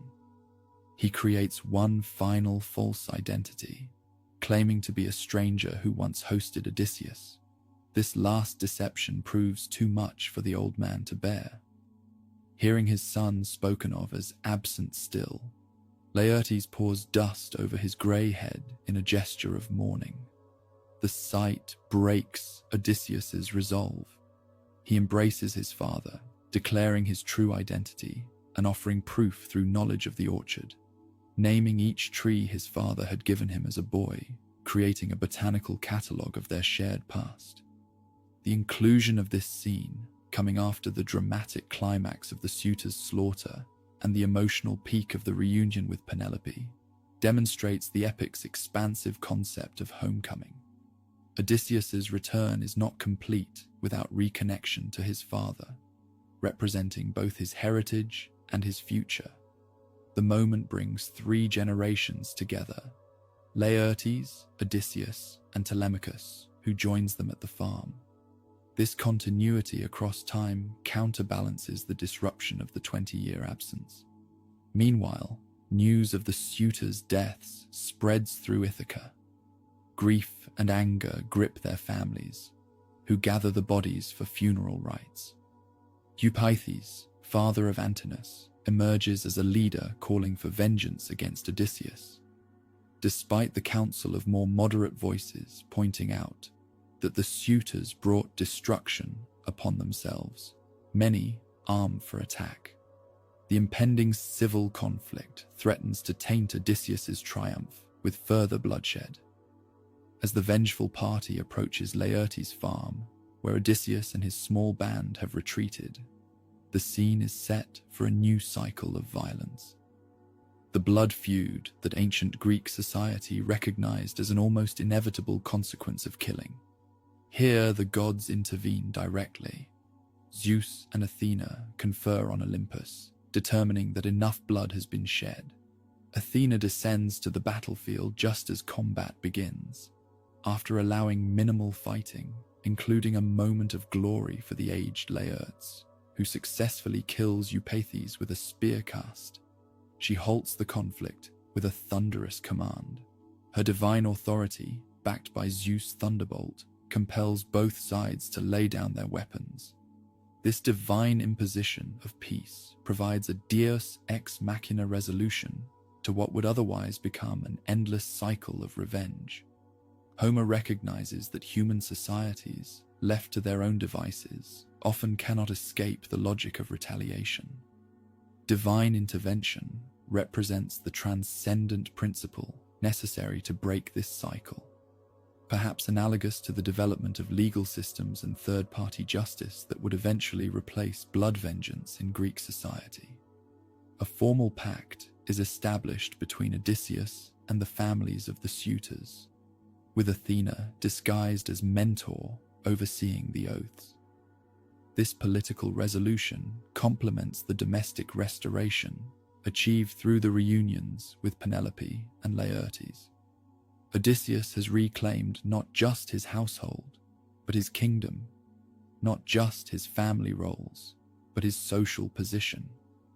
The epic concludes with peace restored to Ithaca, the proper social order re-established, and Odysseus fully reintegrated into all dimensions of his identity as husband, father, son, and king.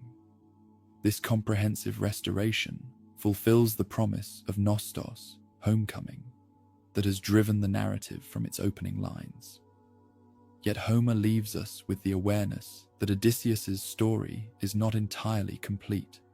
Tiresias's prophecy about the inland journey remains unfulfilled, a future obligation that will eventually take the hero away from home once more. This unfinished business suggests that even the most perfect homecoming contains within it the seeds of future departure. Odysseus, the man of many turns, may find stability but never stasis. This open-ended quality distinguishes the Odyssey from narratives of simple closure. Having explored the profound complexity of homecoming, its physical, emotional, social, and political dimensions, Homer acknowledges that no return can be absolute or permanent. Even as Odysseus reclaims his place at the center of concentric circles of connection, marriage, family, household, kingdom, the horizon of further journey remains visible. In this tension between arrival and departure, between reunion and the inevitability of future separation, the epic finds its lasting resonance. We recognize in Odysseus's story not just the specific challenges of an ancient hero, but the universal human experience of seeking home while acknowledging its impermanence, of valuing connection precisely because we understand its fragility. The final image of Athena establishing peace captures this poignant balance. Divine intervention creates a resolution that human effort alone could not achieve. Yet this intervention comes in response to human struggle rather than replacing it. The gods honor Odysseus's extraordinary perseverance by granting him the peace his own actions could not secure, completing what he began through 2 decades of relentless effort to return. In this cooperation between mortal striving and divine grace, between human agency and cosmic order, the Odyssey finds its most profound meaning. Odysseus's journey, physical and spiritual, geographical and emotional, maps the full terrain of human experience against the backdrop of divine purpose. His homecoming becomes not just a personal achievement, but a restoration of proper relationship between mortal and immortal spheres, a rebalancing of a world thrown into chaos by war, absence, and transgression. As we leave Odysseus finally at peace in Ithaca, recognized by all who matter to him, we understand why his story has endured for 3 millennia.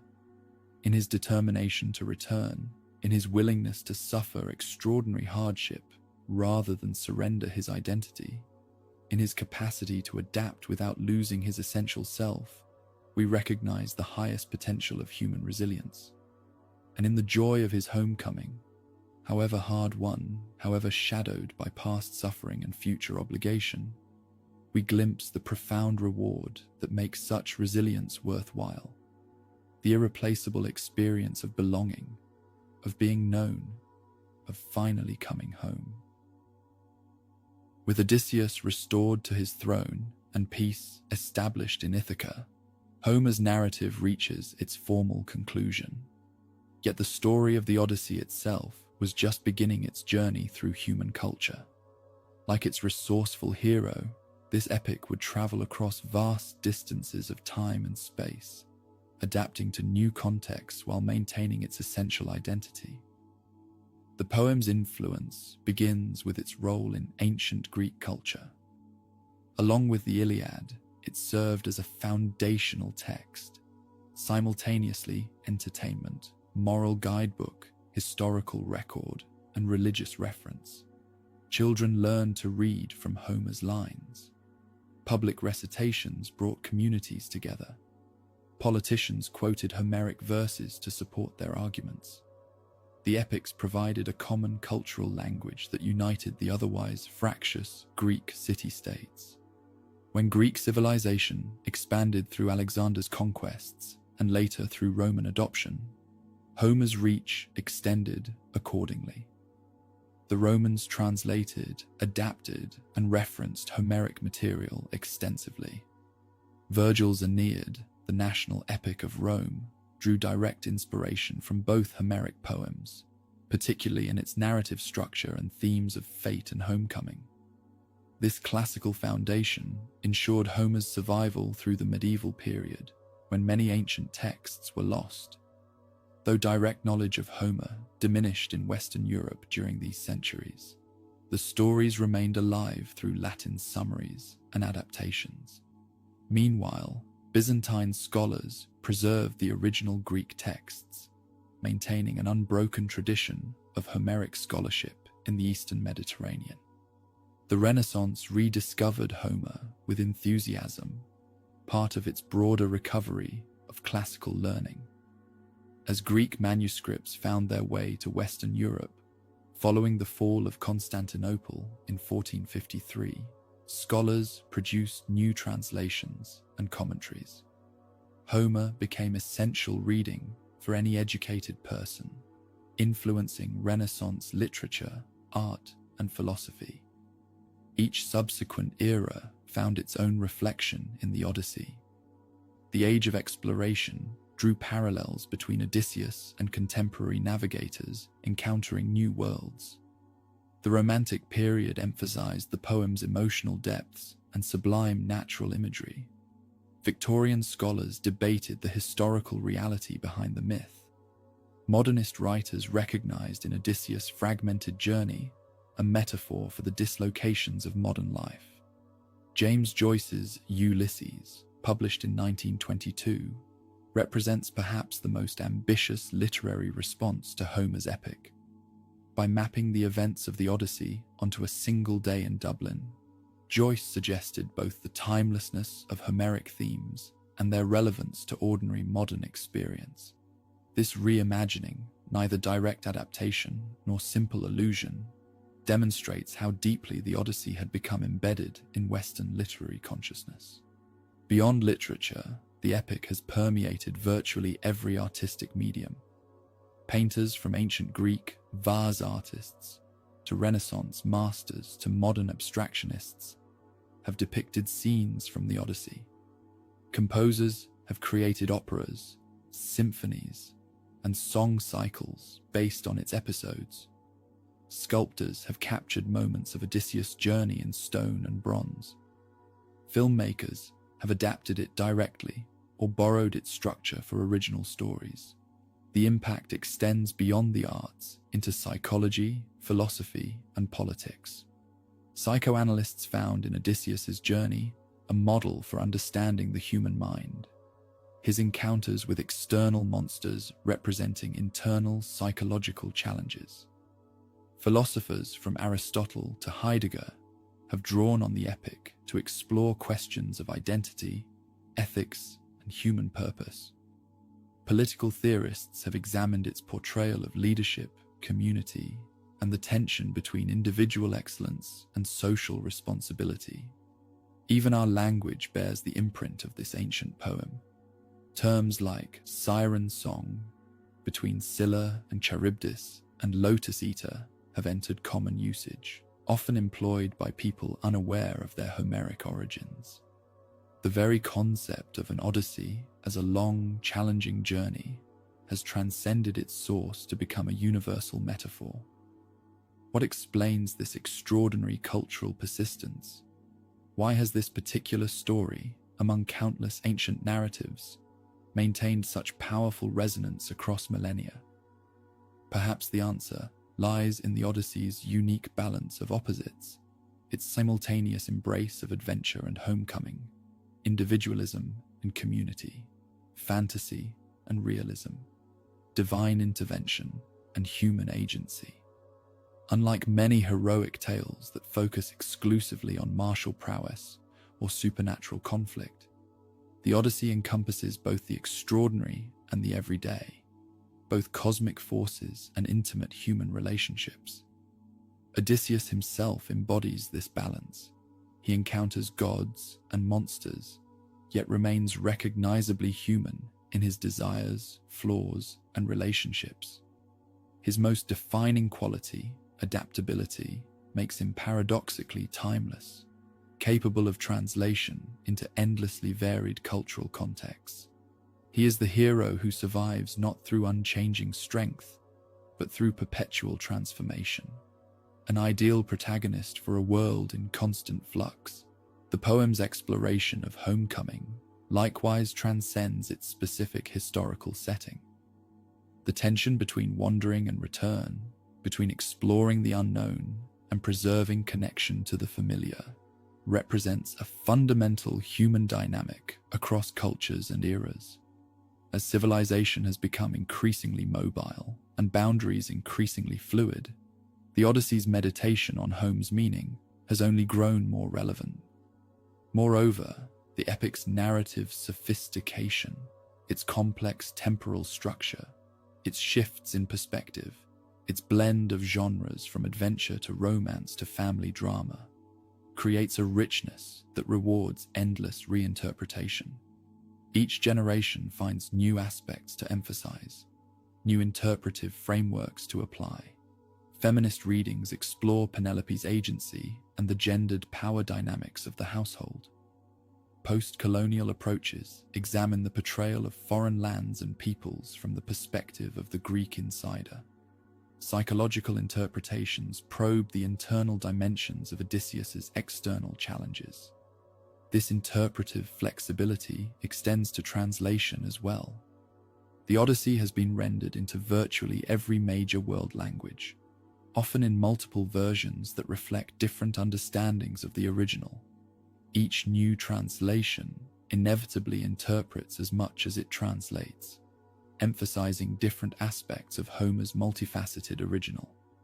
Some foreground the poem's oral origins and performative qualities. Others focus on its narrative drive. Still others highlight its poetic imagery or philosophical implications.